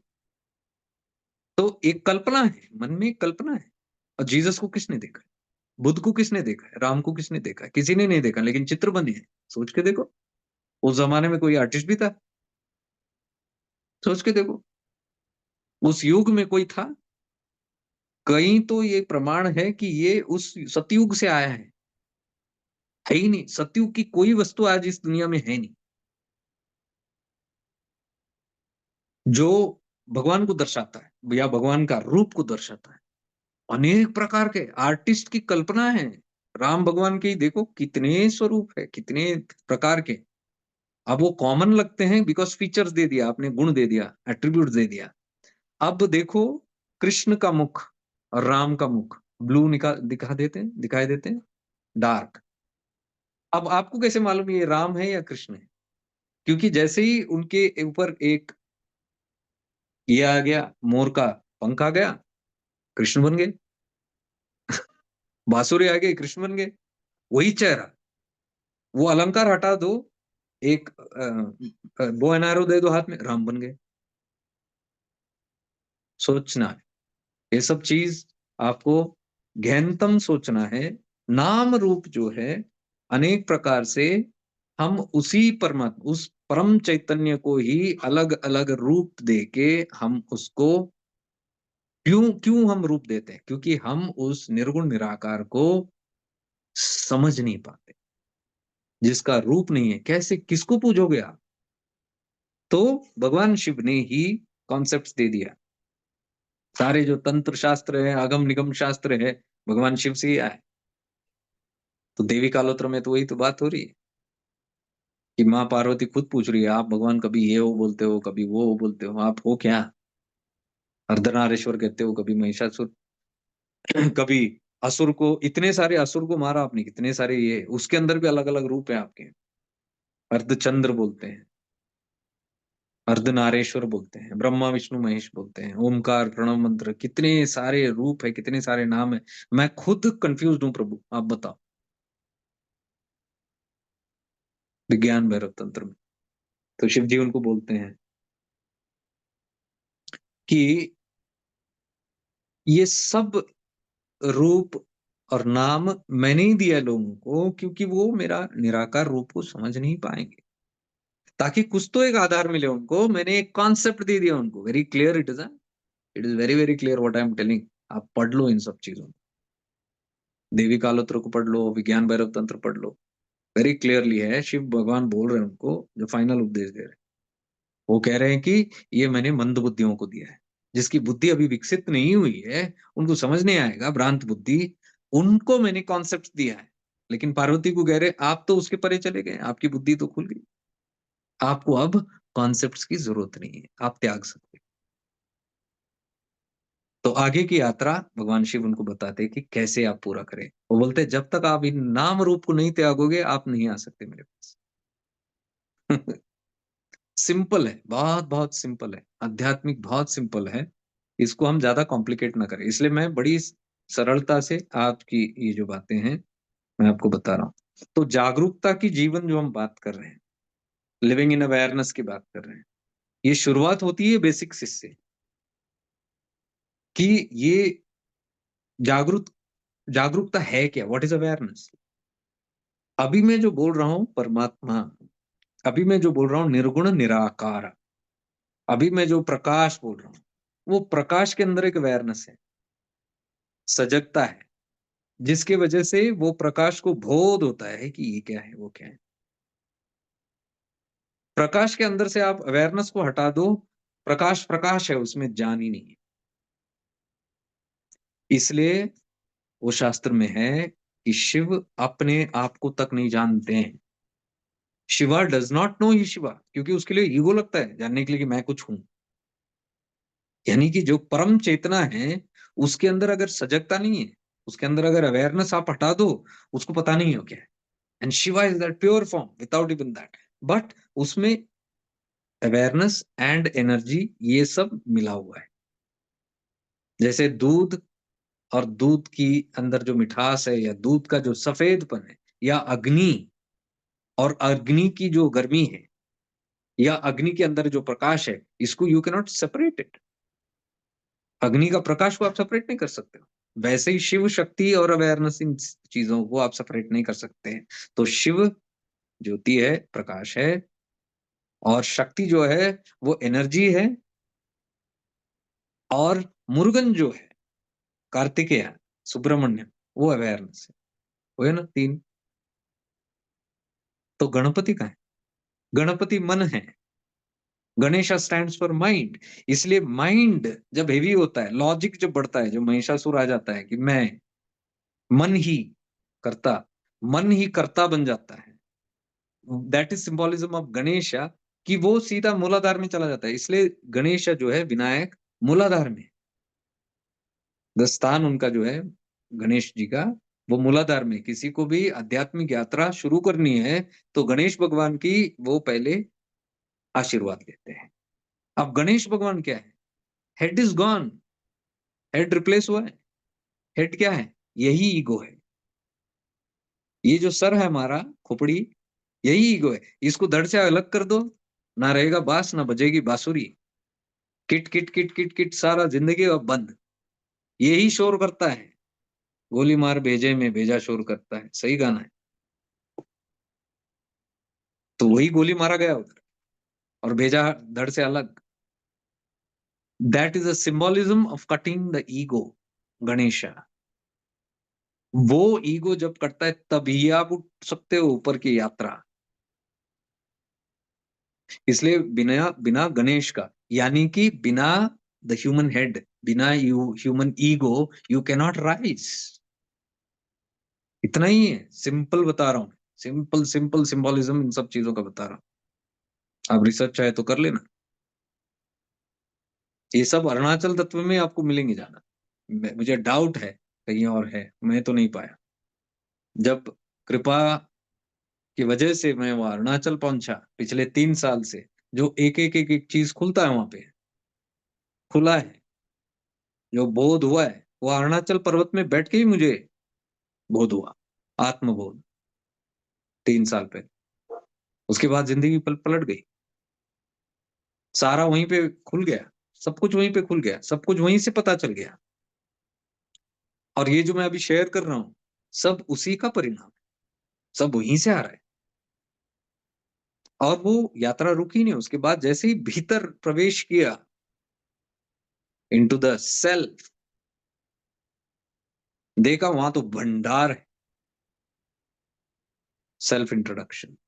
तो उसके बाद मैं शेयर करने शुरू कर दिए इन सब चीजों को। तो ये सब तत्व जो है बड़ा सिंप्लीफाई करता है अध्यात्म को। लेकिन हमें वो भाव छूटना चाहिए, मैं, मेरा, मेरा धर्म, मेरा कौम, मैं झंडा लहराऊँगा, मैं अपने पद का गुण गाऊँगा, मैं XYZ योगी बनूँगा, अपने गुरु का ही गुणगान गाऊँगा, दूसरे गुरु को अलग समझेंगे, दूसरा पद को अलग समझेंगे। ये सब अज्ञानता है, गहरा अज्ञानता है। ये सब जब छूटता है और जब आप भेद नहीं करोगे कोई चीज़ में, तब आप ऊपर उठोगे। आज का मैसेज वही मैंने वीडियो में डाला, अभी अपलोड हुआ होगा यूट्यूब में, आप देख लेना बाद में। उसके अंदर वही मैसेज है, जो भगवान दत्तात्रेय वहाँ खड़े हैं धूप में नग्न अवस्था में, तो राजा यदु वहाँ से गुज़र रहे हैं और वो खो चुके हैं, वो अपनी रास्ता भटक चुके हैं और वो अचानक देखते हैं कि ये एक नग्न अवधूत खड़े हैं वहाँ पे, नंगे और धूप में खड़े हैं, कपड़े तक नहीं है, फिर भी प्रसन्नचित्त।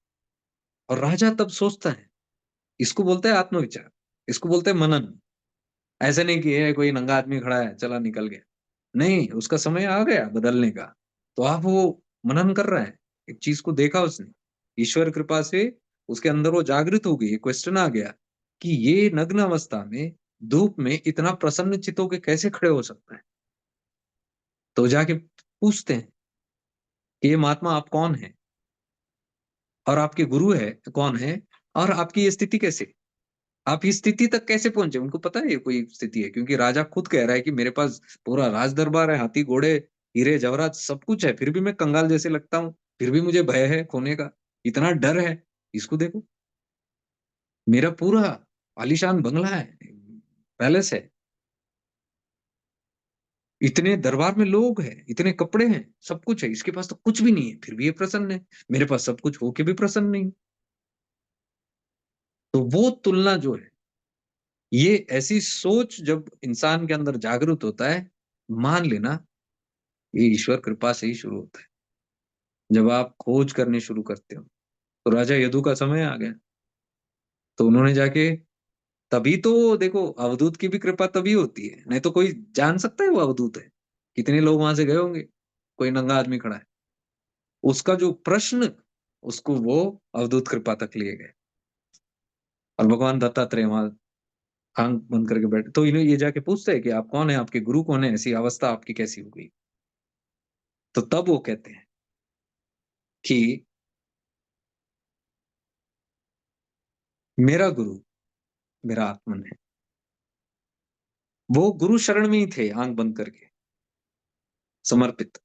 गुरु शरण का भीतर उनके आत्मन में, अबाइड इन द सेल्फ, उसी में थे, उसी की छत्र छाया में। तो जैसे आंख खोली उन्होंने बोला, मैं मेरे गुरु की छाया में हूँ। मेरा गुरु मेरा आत्मन है। वहां से 24 तत्व जो निकले, वो सारे 24 तत्व मेरे गुरु है, और वो सारे प्रकृति के ही 24 तत्व। तो आज का मैसेज वही मैंने वो वीडियो में डाला कि इतना सुंदर मैसेज है कि वो नहीं कह रहे कि मैं इस श्रृंखला से हूँ, मैं इस लीनिएज से हूँ, हमारा ये वाला है, हमारे मार्ग में ऐसे ही होता है, हम हो जाते हैं। किसी को ऊंचा-नीचा नहीं, वो एक डिफरेंस ही नहीं दिख रहा उधर। वो अवधूत अवधूत यानी वो स्थिति। भगवान दत्तात्रेय क्यों कहते हैं? भगवान तुल्य है।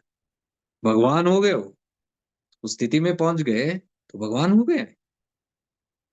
तो वो स्थिति की अवस्था है, जो उन्होंने जान लिया और उन्होंने कहा कि ये 24 तत्व मेरे गुरु हैं। और हम क्या? हम अभी भी ढिंढोरा पीटते रहते हैं। हम ये पद से, हम वो पद से। मैसेज ये है आज के दत्त दत्तात्रेय जयंती आज के दिन का, यही है कि जीवन ही गुरु है। लाइफ इज गुरु। वो जो प्रकृति हमको दिखता है, यूनिवर्स, वही गुरु है। हर एक चीज इसमें सिखाता है अपने को। एक मच्छर भी सिखाता है, एक मक्खी भी सिखाता है, एक बिल्ली, कुत्ता, सांप, कुछ भी आप देखो इसमें।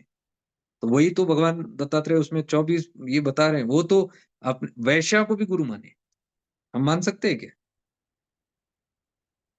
हमारे इतने फैंसीड थॉट्स है गुरु यानी कि, और वो देखो वैश्या को भी अपने गुरु बोल। क्यों बोल रहे हैं?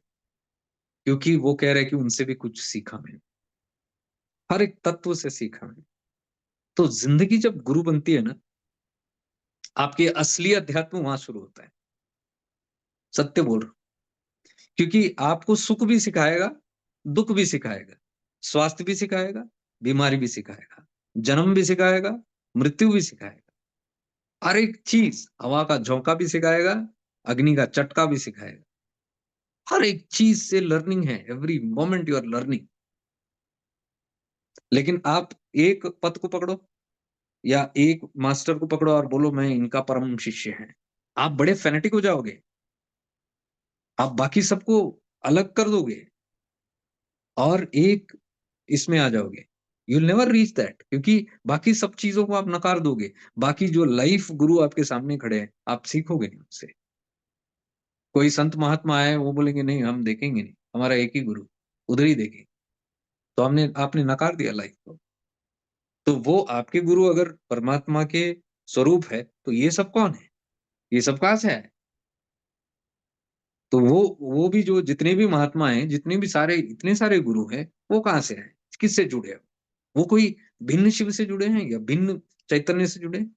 वही चैतन्य के है, वही चैतन्य से है, वही चैतन्य में मिलेंगे, वही चैतन्य में से प्रभावित होके वही चैतन्य में वो रम रहे हैं। एक ही है चैतन्य। तो इसलिए वो चैतन्य को ही अवधूत भगवान कह रहे हैं कि वही गुरु है, मेरा परम गुरु। उसके अंदर से जो भी तत्व निकले सारे मेरे गुरु। हो गया ना? ये आज का मैसेज मैंने डाला 2024 दत्त जयंती का मैसेज। इतना अगर समझ ले, क्योंकि अभी बदल रहा है, पुराना ज्ञान बदल रहा है, जैसा दौर बदल रहा है, ये जो कॉन्शियसनेस इवॉल्व हो रहा है, ये पुराने ख्यालात से हम नहीं बैठ सकते हैं। ये सब उमड़ के बाहर आएगा। कोई ना कोई कहने वाला मिल जाएगा इसमें, देख देख लेना आप चाहिए तो। ये आते आते सारे सबके अंदर एक कॉन्शियसनेस बढ़ेगा, सबके अंदर एक ज्ञान उमड़ेगा। ये जो चीजें हैं अभी सत्य के बारे में, अभी दत्त अवधूत गीता, ये सब टेक्स्ट बुक बनेंगे, हमारे कॉमिक्स बनेंगे। इस पर ध्यान करेंगे, बच्चे ही इस पर अध्ययन करेंगे। वो बच्चे जो मुझे पूछते हैं ना 8 साल के 10 साल के, वहां पे वो ऐसे क्वेश्चन है मैं यहाँ बोल भी नहीं सकता, जो हम जुर्रत नहीं कर सकते पूछने की। हम तौबा तौबा करके चुप हो जाएंगे बिलीवर्स। वो बच्चे पूछते हैं, अवधूत गीता पर चिंतन करते हैं, तो ये इसका प्रश्न बताओ, इसका उत्तर बताओ, इसका ऐसा है तो ऐसे क्यों बताओ, हमें जो दिखता है ऐसे क्यों बताओ। क्या बोलेंगे? राजा यदु जैसे हैं। जागृत हो गया भीतर से। ये क्यूरियोसिटी ही आपको ले जाता है सत्य की तरफ। क्यूरियोसिटी अगर नहीं है तो आप मंद बुद्धि लेके बिलीवर बन के बैठ जाओ, जिज्ञासा ही नहीं होगी, आगे जानने की इच्छुकता ही नहीं होगी। और जब तक इच्छुकता नहीं है, आप तक सत्य पहुंचेगा नहीं। अगर राजा यदु में वो इच्छुकता नहीं रहती, वो अवधूत गीता उन तक नहीं पहुंचता, सीक्रेट्स नहीं पहुंचता, सिर्फ वो क्यूरियोसिटी की वजह से। तो क्यूरियोसिटी इज इटसेल्फ ईश्वर कृपा। वो क्यूरियोसिटी, वो डिजायर को ही अद्वैत वासनम हम कहते हैं। वासना है, सद्वासना कहते हैं। लेकिन तो इसमें भी कुछ अलग नहीं, वासना वासना है, सर डिजायर। देखो अभी हम डिजायर की बात कर रहे थे, जागरूक जीवन में एक डिजायर, मुझे ये अनुभव करना है, उसको हम विषय वासना कहते हैं। जो भी बाह्यमुखी दुनिया में है, जो भी ऑब्जेक्टिव है या फिर द्वंद्व में है, उसको हम विषय वासना कहते हैं। विषयों का, ऑब्जेक्ट्स, ऑब्जेक्ट इज विषय। सो objective world, objective attraction, objective desires. और दूसरा एक होता है subjective desires, the desire for the self, desire for the truth. दो टाइप के डिजायर्स है। उसको सत वासना कहते हैं, सत्य की वासना। एक असत्य की वासना। असत्य क्या है? ये विषय वासना। असत्य क्यों? क्योंकि वो परमानेंट नहीं। इतना ही है डेफिनेशन, और ज्यादा कुछ नहीं। जो परमानेंट है वो सत्य है, जो इम्परमानेंट है, टेम्पररी है, वो असत्य है। तो जो भी विषय को आप देख लो, वो सारे टेम्पररी है। तो वो आज नहीं तो कल चले जाएंगे, लेकिन ये जो आपको बोध हो रहा है ये नहीं जाएगा। आप कहीं नहीं जाओगे, आपकी कोई मृत्यु है ही नहीं। आप हमेशा हो, थे, आपको याद नहीं है, वो बात अलग है। जब चेतना बढ़ते बढ़ते याद आएगी, ये सब याद आना शुरू हो जाएगा कि आप हमेशा थे, है और रहेंगे। आप कहीं नहीं जाने वाले, आपकी मृत्यु ही नहीं। जिस दिन आप जान गए कि मैं था, हूं और रहूंगा या रहूंगी, उसको कहते हैं immortality. Lead me from mortality to immortality. असतो मा सद्गमय, तमसो मा ज्योतिर्गमय, मृत्यु और माँ अमृतम गमय। मृत्यु का भय से अब अमृतम, अब मुझे इमॉर्टैलिटी की बोध हो गया। इमॉर्टैलिटी वो नहीं कि शरीर आप 500 साल चलाओ, महामृत्युंजय ये मंत्र बोलते-बोलते। महामृत्युंजय मंत्र आपको कायाकल्प नहीं दे सकता। कायाकल्प का अर्थ अलग है। काया को जीवन देना नहीं, वो तो कायाकल्प हो गया। वो जो शरीर को इमॉर्टल करने की वो है ही नहीं। महामृत्युंजय का मतलब वो है ही नहीं। महामृत्युंजय वो है कि आप परम शिव से वही माँग रहे हो कि मुझे ये ज्ञान दे दो, मुझे ये बोध दे दो कि मैं अमर हूँ। मुझे अमर कर दो शरीर से, ये बिल्कुल नहीं है। ये जो अमर तत्व है, जो मैं मरता नहीं हूँ, मैं हूँ हमेशा, मुझे पता नहीं है, मुझे पता नहीं चल रहा, मुझे इसका आघात करा दो, मुझे इसका बोध करा दो। मृत्यु और मोक्षयमामृता, वो मतलब है उसका। तो वो अगर बोध हो गया एक बार, तो हो गया, मृत्यु का भय चला गया। महामृत्युंजय मंत्र भय निवारण बोलते हैं। यही तो भय है, मरने का भय। जब आपको पता है कि आप मरोगे ही नहीं, आप मरते नहीं हो, आपके तत्व मरते हैं, जिसको आप ऐंठते हो, मन शरीर, प्राण शरीर, ये तन शरीर, काया शरीर, ये सब मरता है। लेकिन जो ऐंठने वाला है, जो इसको अनुभव करने वाला है, जो प्रकाश है, जो प्रकाश इन सब चीजों से जाके इसको प्रकाशित करके इसको अनुभव करता है, वो नहीं मरता। जिस चीज से अनुभव करता है वो मरता है। प्रकाश शरीर में आता है तो शरीर हिल डुल रहा है। देखो ये शरीर क्यों हिल रहा है? इसके अंदर प्रकाश है। प्राण चला रहा है शरीर को। लेकिन प्राण किसको चला, प्राण को कौन चला रहा है? प्रकाश चला रहा है। प्राण को मन चला रहा है, बोलो। मन को कौन चला रहा है? कोष के हिसाब से ले लो, अन्नमय कोष। तो अन्नमय कोष तो प्राणमय कोष से चल रहा है। प्राण है उसलिए मैं शरीर चल रहा है। तो प्राण को कौन चला रहा है? मन। मन है तो प्राण चल रहा है। तो मन को कौन चला रहा है? मेरा बुद्धि, विवेक, ज्ञानमय कोश। तो ज्ञानमय कोश को कौन चला? आनंदमय कोश, मैं ब्लिस बॉडी, मेरे आई एमनेस, मेरा अवेयरनेस। तो वो कहां से आ रहा है? ज्ञानमय कोश कहां से आ रहा है? ये आनंदमय कोश कहां से आ रहा है? आत्मन से। आत्मन से जब निकला, उसको ज्ञानमय कोश कहते हैं। वो जहां से निकलता है उसको केंद्र बिंदु, वो आपके भीतर से, क्योंकि आप अभी हो, ये अभी अभी आप बैठे हो ना, ये आपको आभास क्या है? ये पंच कोशों का आभास हो रहा है अभी, मिक्स। जैसे जैसे सूक्ष्म है आपको आभास नहीं रहेगा, जो सबसे ग्रॉस है आपको आभास रहेगा। मेरा शरीर है, हाँ मेरा प्राण एनर्जी है, हाँ मेरा मन है, वहां तक पता चलता है। उसके आगे बहुत सूक्ष्म विवेक, हाँ वहां नहीं, मन तक है। तो तीन शरीर में हम जीते हैं, मन, प्राण और ये देह, काय, अन्न, अन्नमय कोश। ये तीन में जो जीते हैं वो अभी तक विकसित नहीं हुआ। उसके बाद की यात्रा है, उसकी बाद की आगे की यात्रा अगर करनी है तो आपको ये तीन कोष से उठना पड़ेगा। तो नेक्स्ट कोष कौन सा है? ज्ञानमय कोष। वही विवेक का है, वही बुद्धि वाला कोष है, ज्ञानमय कोष। इसके लिए ज्ञान खुलता है। जब आपका ज्ञान खुलता है, ज्ञान चक्षु जब खुलता है, ज्ञान अग्नि भस्म करती है बाकी तीन शरीरों के अंधकार को, तब आपका विवेक खुलता है। तब आप, आपका साइकिक पावर्स, आपका जो इंट्यूशन है वो खुलता है। ये इंट्यूशन के जरिए अब आप भीतर की यात्रा कर सकते हैं। तब तक बाह्यमुखी यात्रा है आपकी, सब बाहर ही दिखेगा।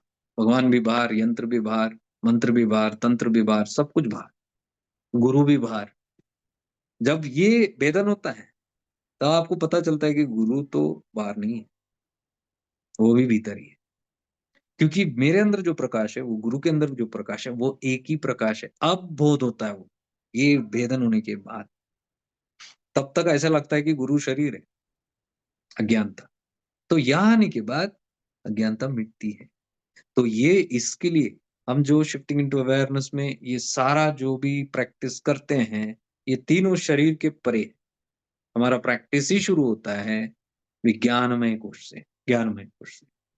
जो अवेयरनेस का कोश है। तो सारी बेसिक जो हम शुरू भी करते हैं, जो हम कल वेबिनार में करेंगे, वो सब चीज़ें हम स्टडी करेंगे, एक्सपीरियंस करेंगे, एक्सपेरिमेंट करेंगे और उन सब चीज़ों को ज़िंदगी में लाएँगे। जैसे आप लाना शुरू करोगे उन सब चीज़ों को, आपको पता चलेगा कि बाकी कुछ करना तो है नहीं, मुझे बस इस स्थिति में जीना है, इस अनुभव में जीना है। बाकी 3 तो करता वो 3 शरीर जो है वो करता है, मन करता है, मन मंत्र जाप करने को ललायत है, उसको चाहिए, आधार चाहिए पकड़ने को, अध्यात्म का। वो मेंटल इमेजेस लेता है, वो कॉन्सेप्ट्स बनाता है। हज़ारों नमूने की जितनी फिलॉसफीज़, थियरीज़ आप देख रहे हो पाथ के, अलग-अलग पंथ है, अलग-अलग पाथ, अलग-अलग रिलिजन सारे कितनी फिलॉसफीज़ है, कितने कॉन्सेप्ट्स है, कितने प्रकार के भगवान हैं, जो पार्वती पूछ रही है भगवान, आप कौन हो इसमें? कन्फ्यूजन्स है, मन, उसके नीचे प्राण आओ, प्राण इज़ एनर्जी, वो तो ब्रेथ वर्क आपका, वो एक अलग ही फ़ील्ड है। योग, हठ योग, वो सब पूरा उसके अंदर। आपको पूरा वो पतंजलि योग सूत्र उसके अंदर पूरा पूरा उसके अंदर थीसिस ही हो पूरा। You can do a full study on that, how to get that in control. Breath pranayama उसके अंदर एक यूनिट है प्राणायाम। प्राणों को यम, यम इज डिसिप्लिन, प्राणों का यम यानी डिसिप्लिनिंग द प्राण। क्यों? क्योंकि ये भागता है हर दिशा में, प्राण हर पंचेंद्रिय में इधर उधर भागता है, उसको अभी केंद्रित करके उसको ऊर्ध्वरेता करना है, उसको प्राणायाम कहते हैं। और कितना प्राणायाम के कितने ये है देखो, कितने ब्रांचेस है, कितनी फैंसीज है, कहीं और ही चला गया अध्यात्म पूरा। आज के दौर में देखो, अज्ञानता, मन को लेके मंत्र, वो ये कितने सारे फिलॉसफीज, वो सब कहीं और ही चला गया। मंत्र क्या है? मंत्र से, मन से बहुत गहरी साइंस खुलती है मंत्र मुग्ध। जहाँ मुझे पता चलता है, मंत्र महेश्वर, जहाँ मुझे पता चलता है कि मंत्र ही मैं हूँ, मंत्र ही शिव है, मंत्र ही भगवान है। मंत्र यानी साउंड, साउंड से ही रचना हुई, ओमकार से ही सब रचना हुई। शुरुआत शक्ति ने पूरे सृष्टि की रचना की साउंड से। साउंड कहाँ से आया? लाइट से। वो लाइट साउंड में भी है, लेकिन वो निश्चल, वो शिव है। वो कुछ करता नहीं है, निश्चल है, विटनेस है, दृष्टा है,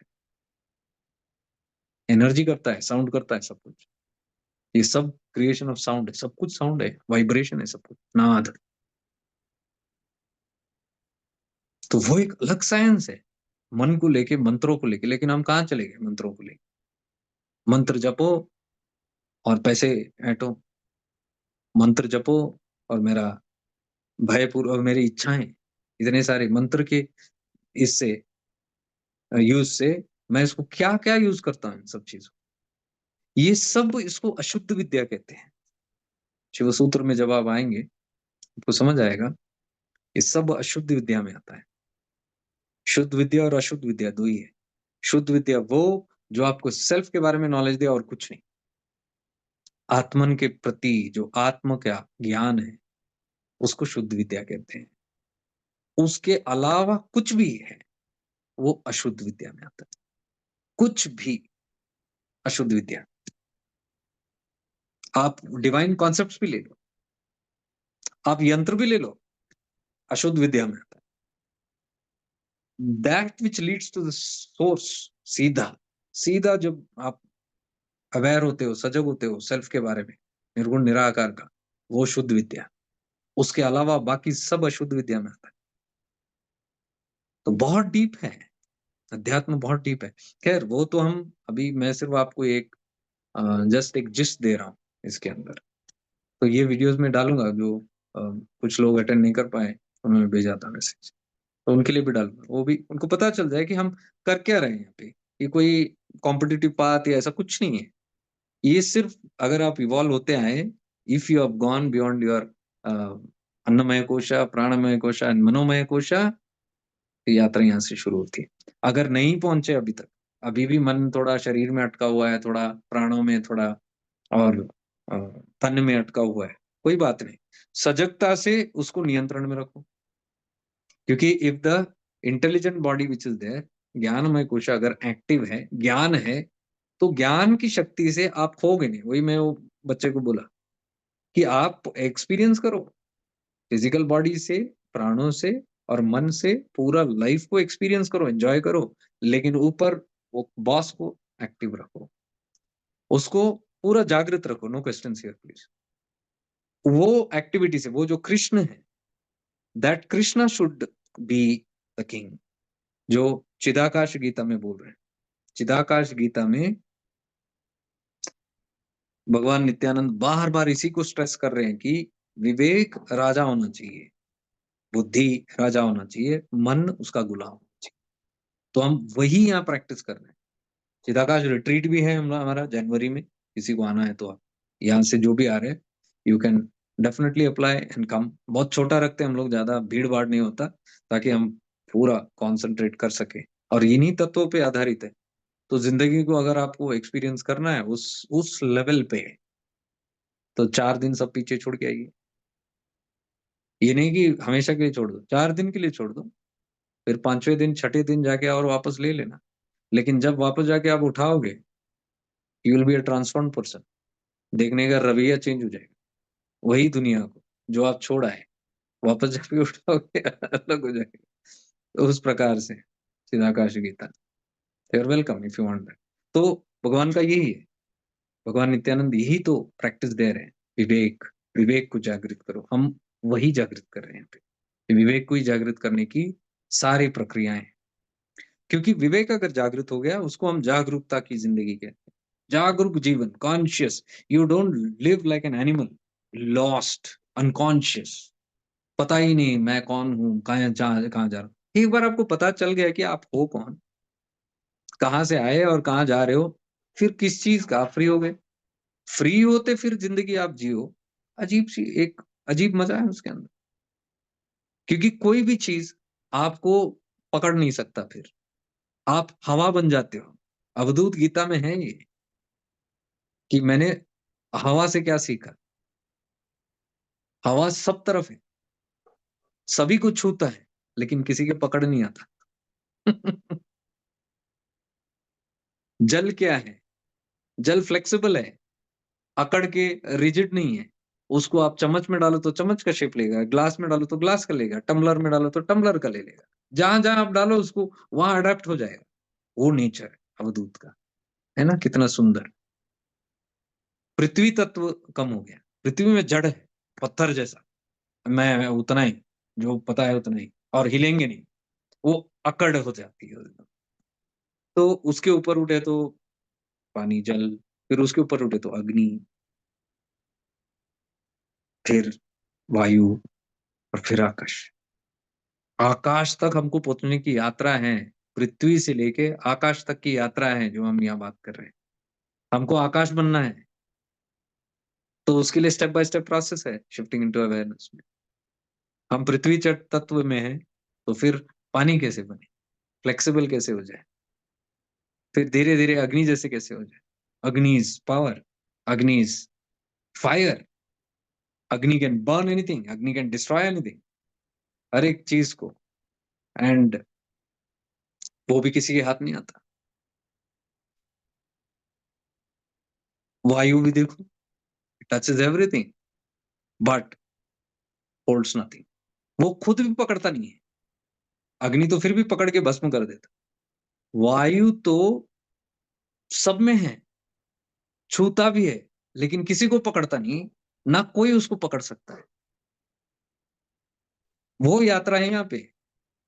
आप भी वैसे बन जाते हो। आप किसी के पीछे पकड़ने को दौड़ोगे नहीं, किसी चीज को पकड़ने को दौड़ोगे नहीं, ना कोई आपको पकड़ सकता है। आप किसी के हाथ नहीं आओगे, हवा बन जाओगे। ये अवधूत गीता है। अवधूत कृपा से ही ये सब होता है। अवधूत कृपा कब होती है? जब आप अवधूत तत्व पे काम करेंगे। अवधूत तत्व पे काम नहीं करेंगे तो नहीं होगा। तो अवधूत की कृपा होनी बहुत जरूरी है। उसके बाद आप आकाश बनते हो। हवा तो फिर भी छूता है, फिर भी कोई अस्तित्व है आपका। हवा का अस्तित्व है, आपको फील होता है कुछ तो है। वो है भी चला जाता है। वो हवा इज लाइक आई एमनेस, आनंदमय कोश। वो अगर मिट गया, हवा भी अगर चला गया, यू बिकम आकाश। आकाश देखो, स्पेस देखो, ये स्पेस के अंदर सब कुछ चल रहा है। स्पेस का अजीब ही क्वालिटी है देखो। आकाश देखो, आकाश के अंदर बादल है, समुद्र है, पानी है, सूर्य है, गैलेक्सीज है, सब कुछ उसके भीतर ही है। कोई वो सबको आप बोल सकते हो ओन करता है, लेकिन किसी को ओन नहीं करता। सबको ओन करता है और किसी को डिसोन भी नहीं करता। किसी को ओन भी नहीं करता, किसी को डिसोन भी नहीं करता। वो आकाश है, और आकाश के अंदर ही जिंदगी चलती है। सभी चीज आकाश से ही निकल के आती है। पंच महाभूत जो है, आकाश तत्व से, वायु तत्व, अग्नि तत्व, जल तत्व और पृथ्वी तत्व कहाँ से आते हैं? वो भी कोष जैसे एक एक करके ही निकलते हैं, लेकिन आता कहाँ से? आकाश से। तो आकाश में ही विलीन होता है, आकाश में ही चला जाता है सब कुछ। वो जो विलीन होता है उसको प्रलय कहते हो आप। और जो जो उत्पन्न होता है, जो शुरू होता है, उसको फिर आप कहते हो युग शुरू हो गया, काल शुरू हो गया, काल चक्र शुरू हो गया, ब्ला ब्ला ब्ला व्हाटएवर। लेकिन वो जहाँ शुरू होता है और खत्म होता है, ये रहता है, आकाश हमेशा रहता है। आकाश मिटता नहीं। Akasha is what we are referring to as self, atman. तो यात्रा है पृथ्वी से लेके आकाश तक, और कृपा है 100% ये हो जाएगा, गारंटीड। आपको कोई बचा नहीं सकता। आपने एक बार एक्टिवेट कर लिया तो कोई बचा नहीं सकता। It is a irreversible process which takes on its own. ये खुद ले लेता है, आपको खुद करने की जरूरत नहीं है। एक बार आप सिर्फ इच्छा करो और चल पड़ो, सूर्य की ओर मुख करके चल पड़ो, रोशनी अपने आप आएगी, ऊर्जा अपने आप आएगी, खिंचाव भी अपने आप आएगा, कृपा भी अपने आप आएगी। बाकी सब होता रहेगा जिंदगी में, आपको कुछ करने की जरूरत नहीं पड़ेगी। लेकिन वो जो इतनी समझ, ये अभी जो हम बात कर रहे हैं, ये इतनी समझ हमको आनी चाहिए। एक बार ये समझ आ गई, फिर उसके बाद आप चल पड़ेंगे। उसके बाद आपको एक-एक ऐसे एक्सपीरियंसेस होता जाएगा, जहाँ आपको अनुभूति होगी, आपको पता गारंटी चलेगा कि लाइफ मेरी चल रही है। एक बार चल रही है, आपको पता चल गया, फिर आप हाथ ऊपर करते हो, आप कोई चीज़ में नहीं पड़ते हो, आप वो बहाव में चले जाते हो, जहाँ ले जाओ, ले जाओ। उसके बाद भय मिटता है, सब कुछ मिटता है। फिर आपकी कुछ बाद में टेंशन नहीं, बाद में सब हो जाता है। फिर आपको मन भी नहीं करेगा। कोई भी चीज़। तो ये ऐसा नहीं है कि सन्यास आ गया, वैराग्य आ गया, ये सब प्रीमेच्योर धंधे हैं। ये ज्ञान हो गया किसी को थोड़ा पहले, वो बोलता है कि नहीं मुझे अभी छलांग लगानी है यहाँ से। मुझे ये सब तत्वों से नहीं जाना है, मुझे पृथ्वी से जल नहीं बनना है, जल से अग्नि नहीं बनना है, अग्नि से वायु बन के आकाश में नहीं जाना है। मुझे अभी ज्ञान हो गया, मुझे सीधे पृथ्वी से छलांग लगानी है आकाश में, या फिर जल से छलांग लगानी। वो जितने जोर से छलांग लगाए, मुँह के बल वैसे ही आके गिरेंगे, टपकेंगे नीचे, उठ नहीं पाएँगे। क्योंकि इसका एक एक प्राकृतिक एक सहज रूप से बहाव है। सहज रूप से जो बहेगा, इन सब तत्वों से धीरे-धीरे जाएगा। और इन तत्वों से जैसे-जैसे आप उठते हो, एक सहज रूप से ज़िंदगी चलती है, उसमें कोई भी चीज़ का खींचातानी नहीं होता। ना आप फ़ोर्सफुली कुछ कर रहे हो, ना आप फ़ोर्सफुली विथड्रॉ कर रहे हो, ना फ़ोर्सफुली दुनिया में जा रहे हो, ना फ़ोर्सफुली दुनिया से विथड्रॉ कर रहे हो। सहज, very naturally it happens. That is called grace, grace of God. तो हम गॉड-वॉड बड़ा बड़ा बात करते हैं, गॉड को पहुँचना है, लेकिन हम छोड़ नहीं चाहते, अपना घमंड नहीं छोड़ते, अपना ईगो नहीं छोड़ते, अपने विकारों को नहीं छोड़ते, अपने पोज़ेशंस, अपने अटैचमेंट्स, इन सब दरिद्रता को छोड़ेंगे नहीं, लेकिन गॉड की बात करेंगे, God realisation, I want God. कहाँ मिलेगा गॉड? गॉड आपके चित्र में है, आपके फ़ोटो में लगे हुए हैं, आपके मंदिरों में हैं, आपकी मस्जिदों में हैं, आपके गिरजाघर में हैं, बस वहीं रहेंगे वो, लेकिन दैट इज़ नॉट गॉड। उस तत्व को जिसने बनाया, that is God. That intelligent force which creates this universe, जिसकी वजह से आपको भक्ति होती है, जिसकी वजह से आपको ज्ञान होता है, जिसकी वजह से आपको ये सब चीज़ों में तलब होती है, वो चीज़ क्या है? वो प्रकाश कहाँ है? वो एनर्जी कहाँ है? वो आप सोर्स फाइंड करेंगे, you will find God. That is God realisation. तो केवल गॉड-गॉड कहने से नहीं होता। ये गॉड-गॉड भी वही धंधा है। सिर्फ अपना काम चलाने के लिए एक धंधा है। एक भगवान का नाम लेना उतना ही है कि मेरा काम चले, एक बिज़नेस है। तो वो गॉड अगर आप कह रहे हो कि इतना शक्तिशाली है, सब जानता है, तो वो गॉड इतना हमारा ये कनिंगनेस नहीं जान पाएगा?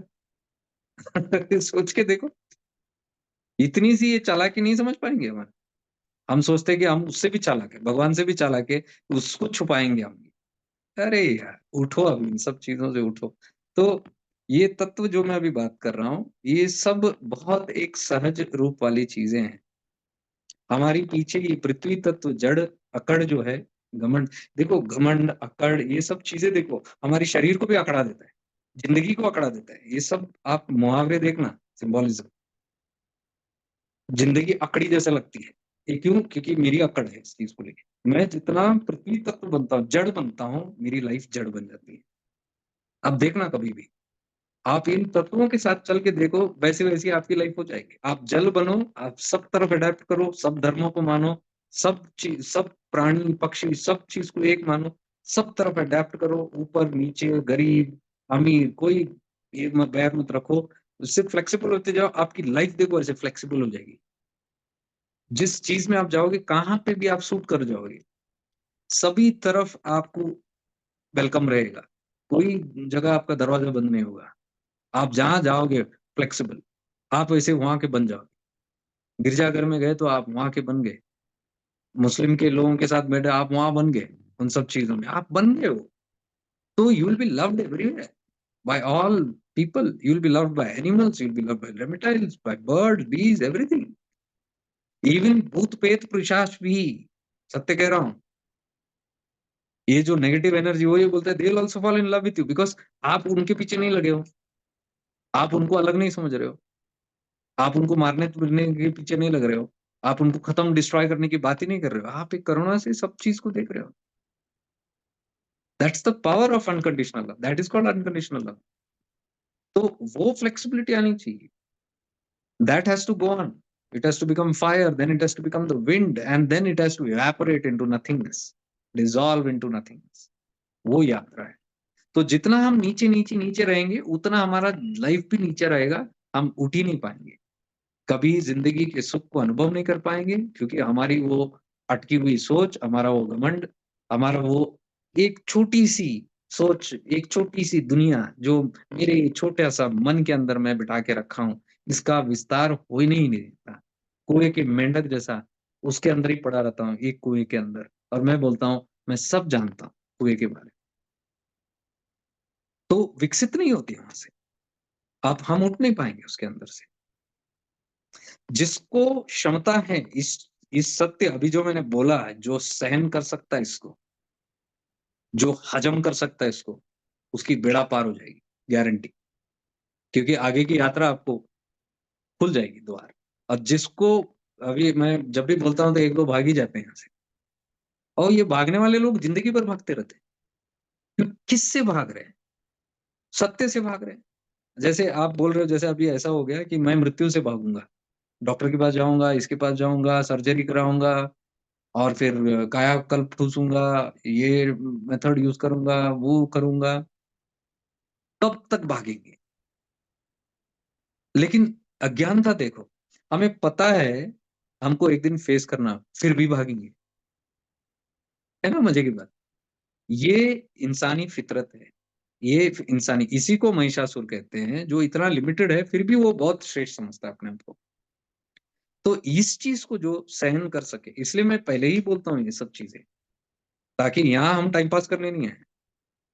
तो मैं वो ऑलरेडी जो चल रहा है, वो सब मुझे कोई दिलचस्पी नहीं है। आपको करना है तो करो, नहीं तो ना करो। मेरी फिलॉसफी लाइफ में है, करना है तो करो ढंग से, नहीं तो मत ही करो, छोड़ दो। तो यहाँ पे एक बार कदम रख के then you have to simply go on penetrating into the truths courageously उसको इसके लिए हम लाइट वॉरियर्स कहते हैं। We are warriors of light, warriors. ऐसा नहीं कि थोड़ा चटका लगा पीछे भाग गए, दरवाजा बंद करके फिर सिकुड़ के बैठ गए, अपने कम्फर्ट ज़ोन के अंदर। ये नहीं होने वाला। और मैं जितने लोगों के साथ तो मैं होने भी नहीं देता हूँ। पूछो उनको कैसे होता है। लेकिन उनको ये भी पूछना, इस ट्रीटमेंट की वज़ह से कहाँ पहुँचे? क्योंकि वो भय जो होता है, पीछे से जब तक धक्का नहीं मिलता है, हम डर-डर के उधर ही बैठे रहेंगे। अब जैसे ही थोड़ा धक्का मिल गया, थोड़ा फ़ोर्स मिल गया और देखा कि अरे! यार इसमें तो इतने घबराने वाली चीज़ ही नहीं थी। सारे निवारण हो रहे हैं, सारे चीज़ मसला ऐसे ही हल हो रहा है। ऐसे ही मैं इन सब चीज़ों से ऊपर उठ रही हूँ। हो गया फिर। उसके बाद फिर टर्न करके बोलते हैं थैंक यू भाई। उससे पहले तो गाली देते थे, चप्पल दिखाते थे। क्योंकि समझ नहीं आता, उस टाइम को बड़ा डर लगता है। ऐसा लगता है कि ये कहाँ कुएँ मौत के कुएँ में डाल रहे हो तुम। ऐसे ही मौत के कुएँ में डाल रहा हूँ, जैसे एक बार मौत हो जाए ना, कभी मौत नहीं होगा। वो सनातन कौर का सॉन्ग है ना, oh my soul you come and you go through the paths of grace and time, space and time. In useless play you will not find the way, set your goals and go. इतना सुंदर है। मैंने एक बार डाला था। वो हमारा batch 2 level 2 retreat का एंथम जैसा बन गया। So deep it is.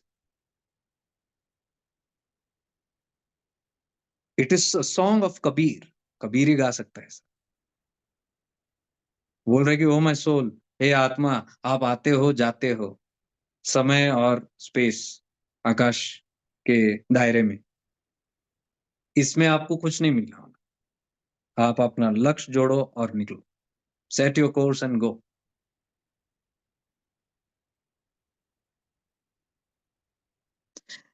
Give your self to such a guru you don't have to seek again. ऐसे गुरु जैसे हम गुरु अरुणाचल को बोलते हैं, जिंदगी को बोल रहे हैं, या परम शिव को बोल रहे हैं, या पूरे ब्रह्मांड को बोल रहे हैं, परम गुरु।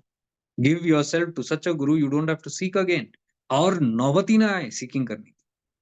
ऐसे एक तत्व को पकड़ो, उसके बाद सीख की नुमाइश ही नहीं।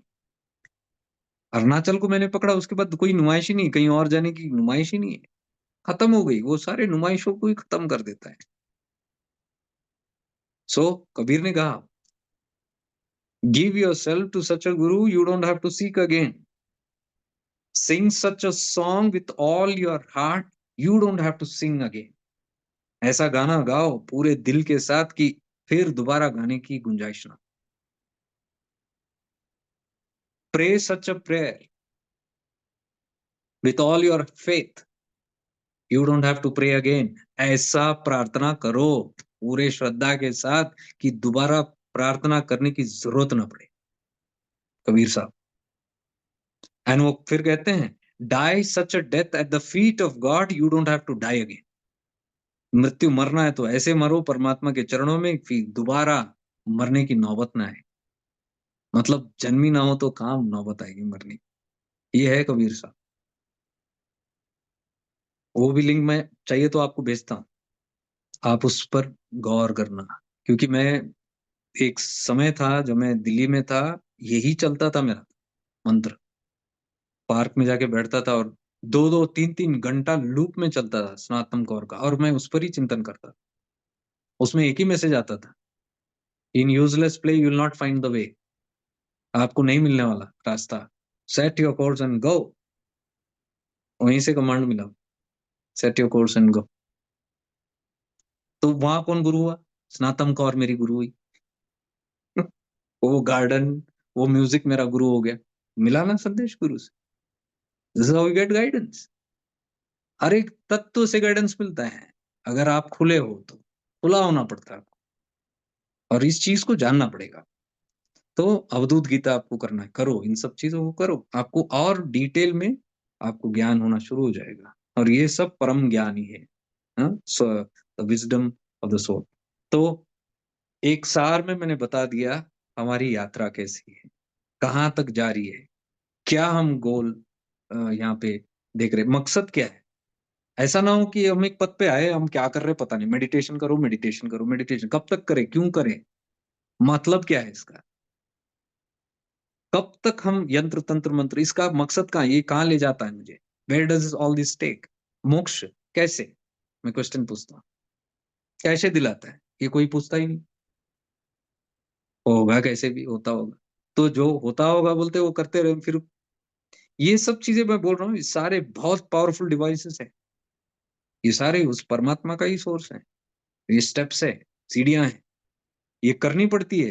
कर करके घिस घिस के, जब इंटेलेक्ट शाइन होना शुरू हो जाता है, तब ये करना बंद हो जाता है अपने आप। भीतर से ही आपको रुचि नहीं आएगी उन सब चीज़ों तब भय लगता है लोगों को, मेरे अंदर कुछ गड़बड़ हो रहा है। बहुत सारे लोग मुझे बोलते हैं, भैया मुझे डर लग रहा है, मैं पहले जैसा था वैसा नहीं हूँ, या पहले जैसे थी वैसे नहीं है, पहले का एक भाव अलग था, अब कुछ हो रहा है, मेरे अंदर कुछ मैं बोला कुछ गड़बड़ नहीं हो रहा, सब इवोल्यूशन हो रहा है, आप इन चीज़ों को समझो। समझो फिर आप गिल्ट फ्री हो जाओगे, आपको पता चलेगा कि you are taken care of. ऐसा कुछ इस दुनिया में नहीं है आप कहीं कोई ऐसे खाई में गिरने वाले नहीं हो। ये भी जो बोलते हैं, मैं हमेशा लोगों को पूछता हूँ, मैं पथ से गिर गया, कहाँ गिरोगे? शिव का एरिया छोड़ के और कोई कहीं और है आउट ऑफ शिवाज़ बाउंड्री? जा सकते हो क्या? क्योंकि पूरा चैतन्य वो है, पूरा ब्रह्मांड जो सृष्टि है, जो कॉन्शियसनेस है, उसके अंदर ही एक गेम चल रहा है। It's a game, it's all this द्वंद चल रहा है, डुअलिटीज़। तो वो डुअलिटी के अंदर मैं कहीं तो एक स्पेक ऑफ डस्ट हूँ, उसके अंदर ही खेलूँगा, बाहर कहाँ जाऊँगा? तो मैं मानता ही नहीं हूँ कोई गिरता है। हाँ, कोई टेम्परेरीली थोड़ा भटक जा सकता है या थोड़ा और डिले कर सकता है अपना जो प्रोग्रेस एवोल्यूशन लेकिन कभी ना कभी वो उठेगा ही क्योंकि मैं हर बार बोलता हूँ ये ज्योति का तत्व है। ज्योति हमेशा ऊपर ऊर्ध्वरेता होता है, ऊर्ध्वगामी होता है ये। ज्योति को कभी आपने जला के देखा है? कभी ऐसे नीचे जाता है? नहीं जाता। उसका नेचर ही वो है। कुंडलिनी ऑलवेज़ ऊपर ही उठती है। भले आप कुछ करो या ना करो, समय पे सब अपने आप होना शुरू होता है। ये बोलना बिल्कुल गलत है कि हम लोग कुछ नहीं करेंगे तो कुछ नहीं होगा। पूरा अज्ञानता है। सिंगल हैंडेडली भी आप बोल नहीं सकते हो, मैं कुछ नहीं करूँगा तो मेरे अंदर कुछ नहीं होगा या फिर ये दुनिया का क्या होगा? सारे देखो अभी राइट नाउ देखो कोई शराब पी रहा है, कोई ये कर रहा है, कोई वो कर रहा है, क्राइम चल रहा है, वो चल रहा है, क्या होगा इस दुनिया का? टेंशन आ गया ना? आपको लग रहा है सब हमेशा वही करते रहेंगे? नहीं करते रहेंगे। उसका भी एक समय है। शायद युग ही लगे, लेकिन परिवर्तन होता है। तो परिवर्तन करने वाला कौन है? आपका किसने परिवर्तन किया? आपने किया? अच्छा, आप क्लेम कर रहे हो। You are taking the credit for what that chaitanya has done. आपको लाए कौन? इस यात्रा में लाए कौन? अध्यात्म में लाए कौन? आप लेके आए। नहीं आपके दुःख ले आए, प्रॉब्लम्स ले आए। तो फिर प्रॉब्लम आपके गुरु बने। वही तो कह रहे हैं हम यहाँ पे। वहाँ पे भी आपको जो एक अर्ज हुई, वो अर्ज भी आपका जनरेटेड नहीं है। यू कैन नॉट क्लेम कि मैंने दैट अर्ज आल्सो उसका कोई बैकग्राउंड है। कोई वजह से वो अर्ज हुई। तो वो वजह फिर हुई। वो वजह को पकड़ो, उसका भी कोई कॉज़ एंड इफेक्ट है। तो ये सिलसिला चला जाता है। गौर से देखेंगे तो सब कुछ हो रहा है, कुछ करवा रहा है, तो एवोल्यूशन भी हो जाएगा। इसलिए कल भी सेशन में किसी ने कहा ना, मुझे ऐसा लगता है कि अब मुझे ध्यान देना है, अगर मैं ध्यान नहीं दूँगी, मैं बोला ट्राई करो, ध्यान मत दो, सब बंद कर दो, मेडिटेशन बंद कर दो और जिद पे रहो, ट्राई करो। आज आप सब डिसाइड कर लो या जिसको करना है कि आज से प्रार्थना नहीं, आज से मेडिटेशन नहीं, आज से कोई चीज़ मैं नहीं करूँगा। I give up. फिर भी मैं बोल रहा हूँ, धीरे-धीरे ऐसे लाइफ सिखाना शुरू कर देगा, you will be forced to come back again to that. मतलब इससे हम जीत नहीं सकते। महिषासुर नहीं जीता। माँ दुर्गा क्या है? माँ Durga is uninterrupted awareness. Mahishasura क्या है? अज्ञानता, इग्नोरेंस, ये इग्नोरेंस है। तो उसको कॉस्मिक इंटेलिजेंस के सामने कुछ भी नहीं है। तो ये धीरे-धीरे जब हम एक्सपीरियंस करेंगे, हमको पता चलेगा फिर मैं क्या कर रहा हूँ? क्यों इतना ढिंढोरा पीट रहा हूँ? जो हो रहा है, सहज हो रहा है। अब ये सहजता से मैं कैसे जाऊँ ज़िंदगी, वो है जागरूकता की ज़िंदगी। तो यहाँ पे जो हम प्रैक्टिसेस करते आएँगे, सेंटर्ड होते आएँगे, सेंटर्ड, राग-द्वेष मिटना शुरू हो जाएगा। साइड्स लेना बंद हो जाएगा। अफेक्टेड बाय डुअलिटी बंद हो जाएगा। ना आप क्या बोलते हैं, गर्मी से प्रभावित, ना ठंड से प्रभावित। आपको जो करना है आप करोगे, लेकिन रिएक्शन नहीं होगा। हाय, हाय, हाय, ये सब नहीं होगा। एकदम आप देख लेना, कोई भी जो अवेयरनेस प्रैक्टिस करते हैं, उन लोगों को देख लेना। कुछ भी परेशानी भी आए, तो वो ऐसे ही न्यूट्रल रहेंगे उस चीज़ को। कोई ऐसा बिलकेंगे नहीं, ऐसे तड़पेंगे नहीं। तड़पना मीन्स गहरा अज्ञानता। अभी बहुत काम है। तो ये प्रैक्टिस करते-करते आप इतने न्यूट्रल हो जाओगे कि कुछ भी आया, कुछ भी गया, सब ठीक, एवरीथिंग इज़ ओके।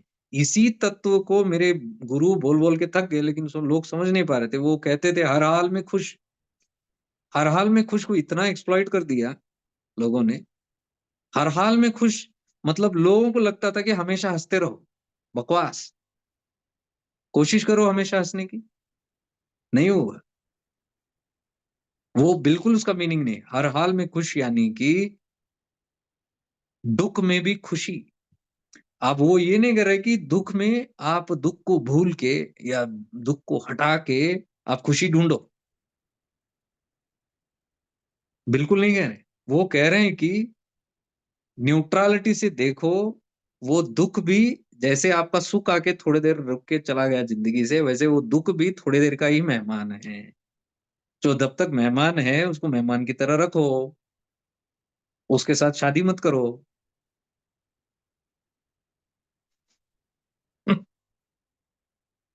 इतना डीप रिलेशनशिप में मत जाओ इन सब चीज़ों के साथ। ना दुःख के साथ पकड़ो, आप जिस चीज़ को पकड़ते हो आप उलझ जाते हो उसके अंदर। दूर से दृष्टा देखो उस चीज़ को, आया है, चला जाएगा। सुख भी आया है, चला जाएगा। ये बार-बार मैं कहता हूँ, फिर भी कहूँगा ये स्टोरी। छोटा-सा है, शॉर्ट में कहूँगा। शिष्य हमेशा जाता है गुरु के पास कंप्लेन करता है कि मुझे बहुत प्रॉब्लम हो रहा है, कुछ तो आप करो। तो गुरु बोलता है एक मंत्र जपो अ, मंत्र का मंत्र ये है कि दिस टू शैल पास, ये भी निकल जाएगा। तो वो जाके शिष्य बार-बार उसको जब भी प्रॉब्लम आता है वो ही कहता है ये भी पास हो जाएगा। तो धीरे-धीरे उसको थोड़ा आभास होता है कि ठीक है, निकल जाएगा, निकल जाएगा। और एक-एक, एक करके निकलता है क्योंकि उसकी प्रकृति वो मंत्र की पावर नहीं है। वो प्रकृति ऐसा है कि जो आता है वो जाएगा भी, लेकिन इसको लगता है मंत्र काम कर रहा है। तो थोड़े दिन के बाद क्योंकि अब उसका फ़ोकस उससे हट गया। उस चीज़ को पकड़ने से वो पीछे हट गया। अब वो दृष्टाभाव से देख के वो भी हटेगा, वो ये भी जाएगा, ये भी जाएगा, ये भी जाएगा करके थोड़े दिन के बाद सब प्रॉब्लम्स उसके चले जाते हैं। गुरु के पास भाग के जाता है और बोलता है, "आपने गुरुदेव जो दिया मंत्र बहुत सुपर्ब मंत्र है। मेरे सारे प्रॉब्लम्स खत्म हो गए, अब मैं खुश ही खुश हूँ।" तो गुरु बोलता है, "दिस टू शैल पास।" ये भी निकलेगा, खुशी भी आपकी निकलेगी क्योंकि कभी खुशी और कभी गम ये जो देख सकता है कि खुशी आ रहा है और अज्ञानतावश उसको पकड़ने की चेष्टा नहीं करेगा, वो खुश रहेगा। जो भी अज्ञानतावश खुशी का एक माहौल आ रहा है और उसको पकड़ेगा और उसमें वो रमने की कोशिश करेगा और उसको पूरा उसके अंदर घुस के एक्सपीरियंस करने की कोशिश करेगा, 100% जब वो निकलेगा खुशी हाथ से, ये रोएगा। और जब रोना आएगा, जब दुःख आएगा, दुःख को भी वैसे ही पकड़ेगा, जैसे सुख को पकड़ा था। और वो दुःख को पकड़ के अब उसको परमानेंट बनाने की कोशिश वो ऐसा लगेगा ये अब जाएगा ही नहीं। हमने देखा है ना, बीमारी आए तो ऐसा लगता है कि अब ये बीमारी जाएगा नहीं। मूड ऑफ हो गया तो ऐसा लगता है कि मूड ऑफ जाएगा नहीं। डिप्रेशन आया तो लगता है कि डिप्रेशन जाएगा नहीं। तो आदमी वो गलतफ़हमी में सोचता है कि ये परमानेंट है, ये भी पास होता है। सब निकलता है अपने-अपने हिस्से। तो जागरूकता का जीवन जो हम यहाँ प्रैक्टिस कर रहे हैं या करने वाले हैं, जो भी ये तत्व को लेके, वो इसी स्टेट ऑफ कॉन्शसनेस में आना है कि you are okay with everything. जिस विधि राखे उस विधि रहिए। हर चीज़ यू आर ओके। कोई कंप्लेंट नहीं लाइफ में। ये स्थिति आएगा कि आपको कोई कंप्लेंट नहीं रहेगा, कुछ भी हो जाए। अभी हमारा क्या है कंप्लेंट? हर चीज़ में कंप्लेंट, हर चीज़ में देखो। गम आया तो भी कंप्लेंट, खुशी आया तो भी कंप्लेंट। हर चीज़ में कंप्लेंट ही ढूँढते हैं। ये मन का एक गंदा प्रोग्रामिंग है। ये इस आदत की वजह से ही मेरे लाइफ में दुःख है। ये मेरी ऐसी एटीट्यूड है, इसके लिए मेरी ज़िंदगी में दुःख है। ये जब तक मुझे समझ नहीं आएगा, ये दुःख भी जाएगा नहीं मेरी ज़िंदगी से। हर चीज़ में देखो, इतना अच्छा हो सकता है, ज़िंदगी इतना अच्छा हो सकता है कि कुछ अच्छा दिखा है, तो प्रशंसा करो उस चीज़ की, तारीफ़ करो। अच्छा दिखे तो अच्छा दिखे। ये हम अच्छे को कभी तारीफ़ ही नहीं करते, मुँह बंद हो जाता है। अच्छा दिखा तो कोई ही नहीं। मेरे ज़िंदगी में मैंने देखा है।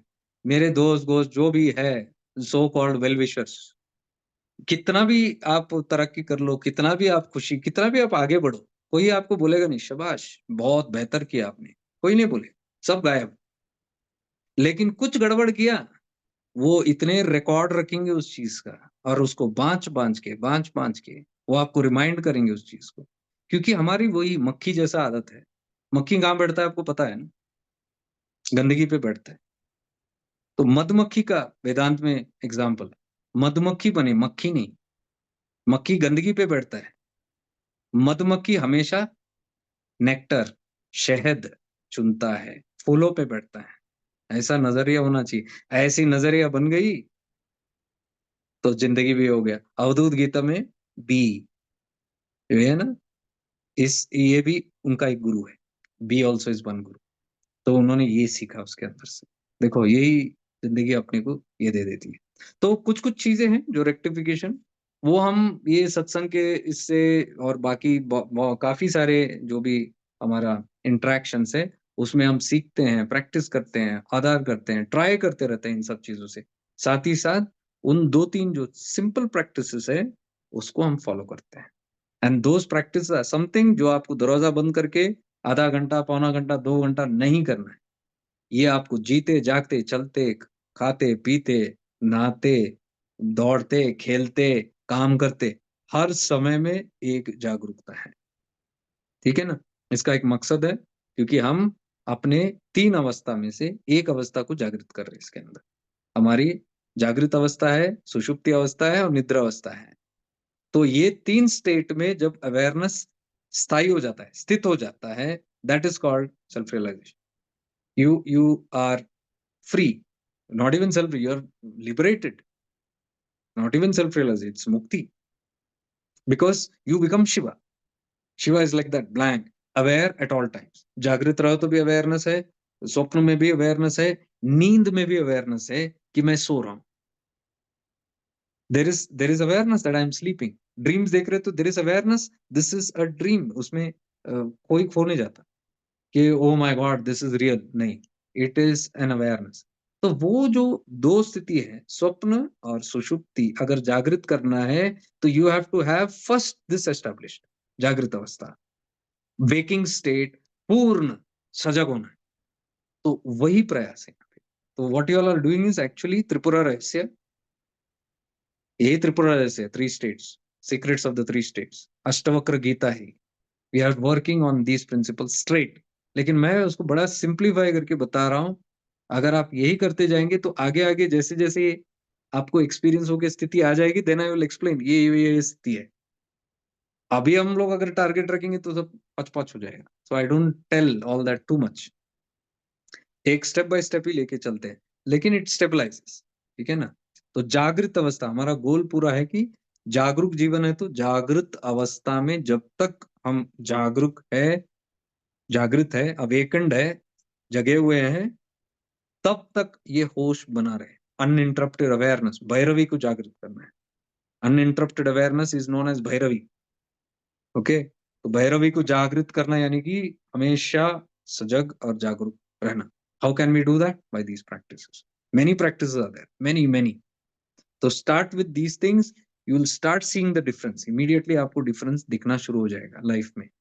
हर एक चीज के प्रति एक न्यूट्रल भाव होना, हर एक चीज के प्रति। और जैसे आप न्यूट्रल होते हो, माइंड आपका बहुत कम कम करता है। माइंड लॉजिक काम ही नहीं करता, क्योंकि सारा परेशानी मन का ही है। मन मैनिफेस्ट करता है। जो आप सोचते हो वो कूड़ा करकट कचड़ा दिन भर, वो आपकी जिंदगी में आना शुरू हो जाता है। Exactly the same. जो आप सोच रहे हो, जैसा मन वैसा तन, वैसी जिंदगी। तो ये जब मन काम नहीं करता, अवेयरनेस में ज्यादा रहता है, तो लाभदायक होता है आपकी जिंदगी। You get more energy now to focus on higher goals, deeper goals.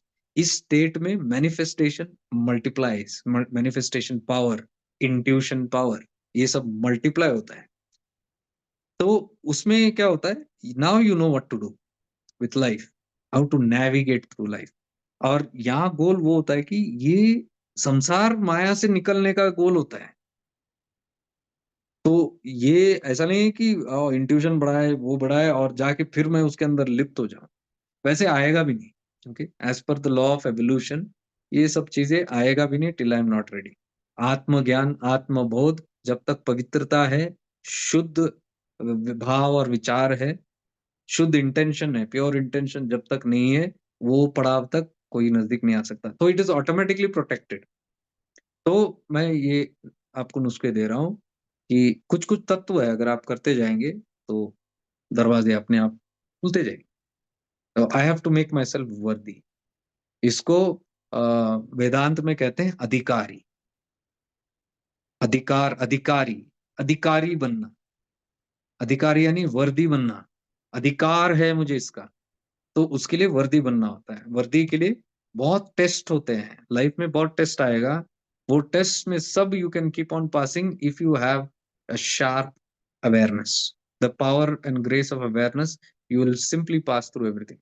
तो जितना हम यहाँ अभी टीचिंग्स टीचिंग्स बोले ना जिंदगी में, हमने ये सीखा है, हमको वो पता है, बाय हार्ट पता है, ये पता है, ये सब अभी test will start. Test already हो रहे हैं, इसलिए बहुत सारे लोग आगे नहीं बढ़ते, जस्ट टेस्ट आता है छोड़ देते हैं। लेकिन यहाँ पे वो शक्ति रहेगी। आपको एक सहनशीलता होगी, एक बेयरिंग, टॉलरेंस, पेशेंस, वो न्यूट्रलिटी, एक इजीनेस, इजी फ्लो, एक सरेंडर, वो सब चीजें आपको आना शुरू हो जाएगा, जिसकी वजह से you will start navigating very easily through all kind of challenges of life. और तब आपको पता चलेगा challenges of life were grace to me। एक हद तक हम कंप्लेन करते हैं कि ये चैलेंज बहुत ज्यादा है, बहुत प्रॉब्लम है, ये है, वो है। अब आप पीछे मुड़ के आप बोलोगे thank you dear problems for making me who I am. You will have only happiness. उसके बाद के भी जो प्रॉब्लम्स आएंगे लाइफ में, you will still know this is for my good only. तो एक बड़ी अलग विचारधाराएं होंगी वहां पे। Perspective is totally changed. ठीक है ना? इसलिए मैं इसको कहता हूँ द पाथ टू फ्रीडम। क्योंकि हमको कुछ छोड़ना नहीं है, कुछ नहीं है। जहाँ हम जैसे हैं, जिस भी अवस्था में है, परसों मैंने वो सेशन लिया था जहाँ मैंने बोला था कि आप जहाँ पे हो, जिस स्थिति में हो, that is where you are suppose to be. Nobody is in a wrong place. ये सोचना ही अज्ञानता है कि ओ मैंने गलत कदम ले लिया लाइफ में, ऐसे ऐसे हो। कुछ गलत नहीं है, वो आपके लाइफ में होना था, हुआ। प्रारब्ध के हिसाब से होना था, हुआ। प्रारब्ध क्यों हुआ? आपको कुछ लेसन सिखाना था। अब आप उससे सीखो या ना सीखो, वो आपके ऊपर है। या कंप्लेन करते रहो कि जिंदगी ऐसे बर्बाद हो गई, तो जिंदगी बर्बाद हो गई। लेकिन वो बर्बादी की वजह से कितने लोग उठे, मैं खुद अपने लाइफ में देखा, बर्बादी की वजह से ही उठा। तो बर्बादी मेरे गुरु हैं, और जितने भी बर्बाद करने हैं वो भी सारे गुरु हैं, उनके वजह से उठा। तो अब क्या होती है, आप निंदा नहीं, कोई उन सब चीजों को लेके एक हेट्रेड नहीं, कोई चीज नहीं है। You learn from that and you are okay to let go of those things, people, places, things also. सब ठीक है, everything is fine, everything is just passing. ठीक है ना? तो tomorrow's focus is mainly on some, और जिन्होंने भी इंग्लिश वगैरह किया, you are repeating, you can repeat because it is not going to be the same. Same syllabus में कॉपी पेस्ट कभी नहीं करता, we go by the flow. तो जैसा कलेक्टिव होगा हमारा, जो ऑडियंस होंगे, वहाँ जो रिक्वायरमेंट होगी उस तरह से फ्लो होगा। वो आप पकड़ लेना, उसको प्रैक्टिस कर लेना, you will see definitely growth and evolution. और गाइडेंस के लिए हम लोग ये सेशंस रखते ही है, जूम सेशन चलते ही रहेंगे, प्रोग्राम्स तो चलते रहेंगे, रिट्रीट्स होते हैं खास। अगर आपके पास समय है तो you put yourself through retreats, which is always I say the best thing to do. क्योंकि वहां पे माहौल अलग होता है, और वो क्षेत्र का पावर इज देयर। वो चाहे कांजंगाड़ हो या गणेशपुरी हो या तिरुवണ്ണामलाई हो, अरुणाचल हो, ग्रेस, पावर, ये ऑल जो रिट्रीट किए उन लोगों से पूछो। अभी जो सेकंड लेवल रिट्रीट किए थे तिरुवണ്ണामलाई में, आप सोच के देखो अभी आपकी हालत कैसा है। मैं जानता हूँ क्या हो गया हालत। वहां कैसे थी, याद करके देखो, स्मरण करके देखो, वहां जब थे कैसा थे, वहां से निकल के वापस संसार में आया तो क्या होगा। See the difference. It is so liberating there. अभी आप सोच के आपको नॉस्टैल्जिया लगता है वो क्या थी, बिकॉज वो आपके जहन में है एक्सपीरियंस।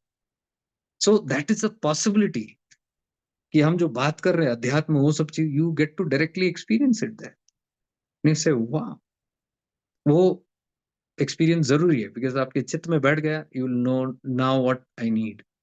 तो रिट्रीट्स में भी आपका वेलकम है। जिनको भी जनवरी आना है, यू कैन कम टू जनवरी इन गणेशपुरी में है, और फरवरी में अरुणाचल में है, मार्च में दिल्ली और गाजियाबाद में है। 3 months we have continuous programs, and April, I don't know, I'm not sure. April में maybe Uttarkashi, Kashmir, I don't know. It's still in the this, लेकिन हम लोग देख रहे हैं कि वो it is not a picnic kind of a thing. वो माहौल भी ठीक है, you enjoy the whole thing also, but the content of the programme is important. So let's see how I am guided. Last year भी ऐसा आया था मन में, लेकिन वो हुआ ही नहीं। It's not suppose to happen, नहीं हुआ। होना है तो हो जाएगा। So if you have any questions regarding this, you can send in WhatsApp to me. आज हम questions नहीं लेंगे, यहाँ पे 11 बज चुके हैं, और नहीं तो भी इसमें नहीं लेते हम लोग। कल मैं एड्रेस करूंगा उस चीज को, और अगर लगे कि वो इस प्रोग्राम से रिलेटेड नहीं है आपके क्वेश्चंस, तो हमारे जो फ्री सेशंस है उसमें हम डिस्कस कर लेंगे। और ये लास्ट लास्ट संडे जिन्होंने भी शिफ्टिंग इनटू अवेयरनेस का बेसिक्स किया था, और ये संडे जो हिंदी में करने वाले, ये दोनों को क्लब करके नेक्स्ट वीक एक फॉलो अप हम रखेंगे, ताकि आपको और जोर से पकड़ आ जाए। और जो तिरुवन्नमलई से मैंने जो किया था, रीबर्थिंग ऑफ लाइफ, उसका एक पेंडिंग है, उसका भी नेक्स्ट वीक मैं करूंगा फॉलो अप उसमें, तो वो भी आपको मिलेगा। और going forward every week we will have one follow up session for all those who are doing webinars, only for people who do webinars, क्योंकि मैं समय उनके साथ वो जो प्रैक्टिस कर रहे हैं, सीख रहे हैं, उनके साथ बैठ के और उसको गहरा करने की चेष्टा करूंगा, ताकि आपके अंदर वो बैठ जाए। So every week we will have one serious session for this. And yes, I know वो लोग भी बोलते होंगे जो लेवल 2 एंड वो सब कर रहे हैं, बहुत डीप, बहुत गहरा, जो we will have one session for that also. Arunachal में ही हमने डिसाइड किया था कि we will have one session, we will have for that also. For level 2 people we will just revise through the whole thing. जस्ट ये थोड़ा एक दौर खत्म होने दो, by next week we can do that. ठीक है जी।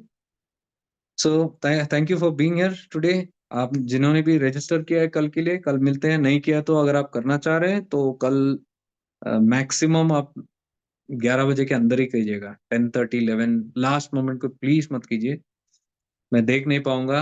लास्ट टाइम बोलने के बावजूद भी प्रोग्राम होते वक्त वो पेमेंट भेजते, वो सब चीजें मत कीजिएगा, लिंक निकाल देते हैं तो प्रॉब्लम ही नहीं। So till 10 o'clock link will be there, after 10 the link will go off. ठीक है, तो those who are there will see tomorrow, rest will meet on Monday. Will end with a short prayer. Thank you for your presence here. ओम पूर्णमदः पूर्णमिदं पूर्णात् पूर्णमुदच्यते पूर्णस्य पूर्णमादाय पूर्णमेवावशिष्यते। ओम शांति शांति शांति। May we all be blessed, may we all evolve, may we all be free।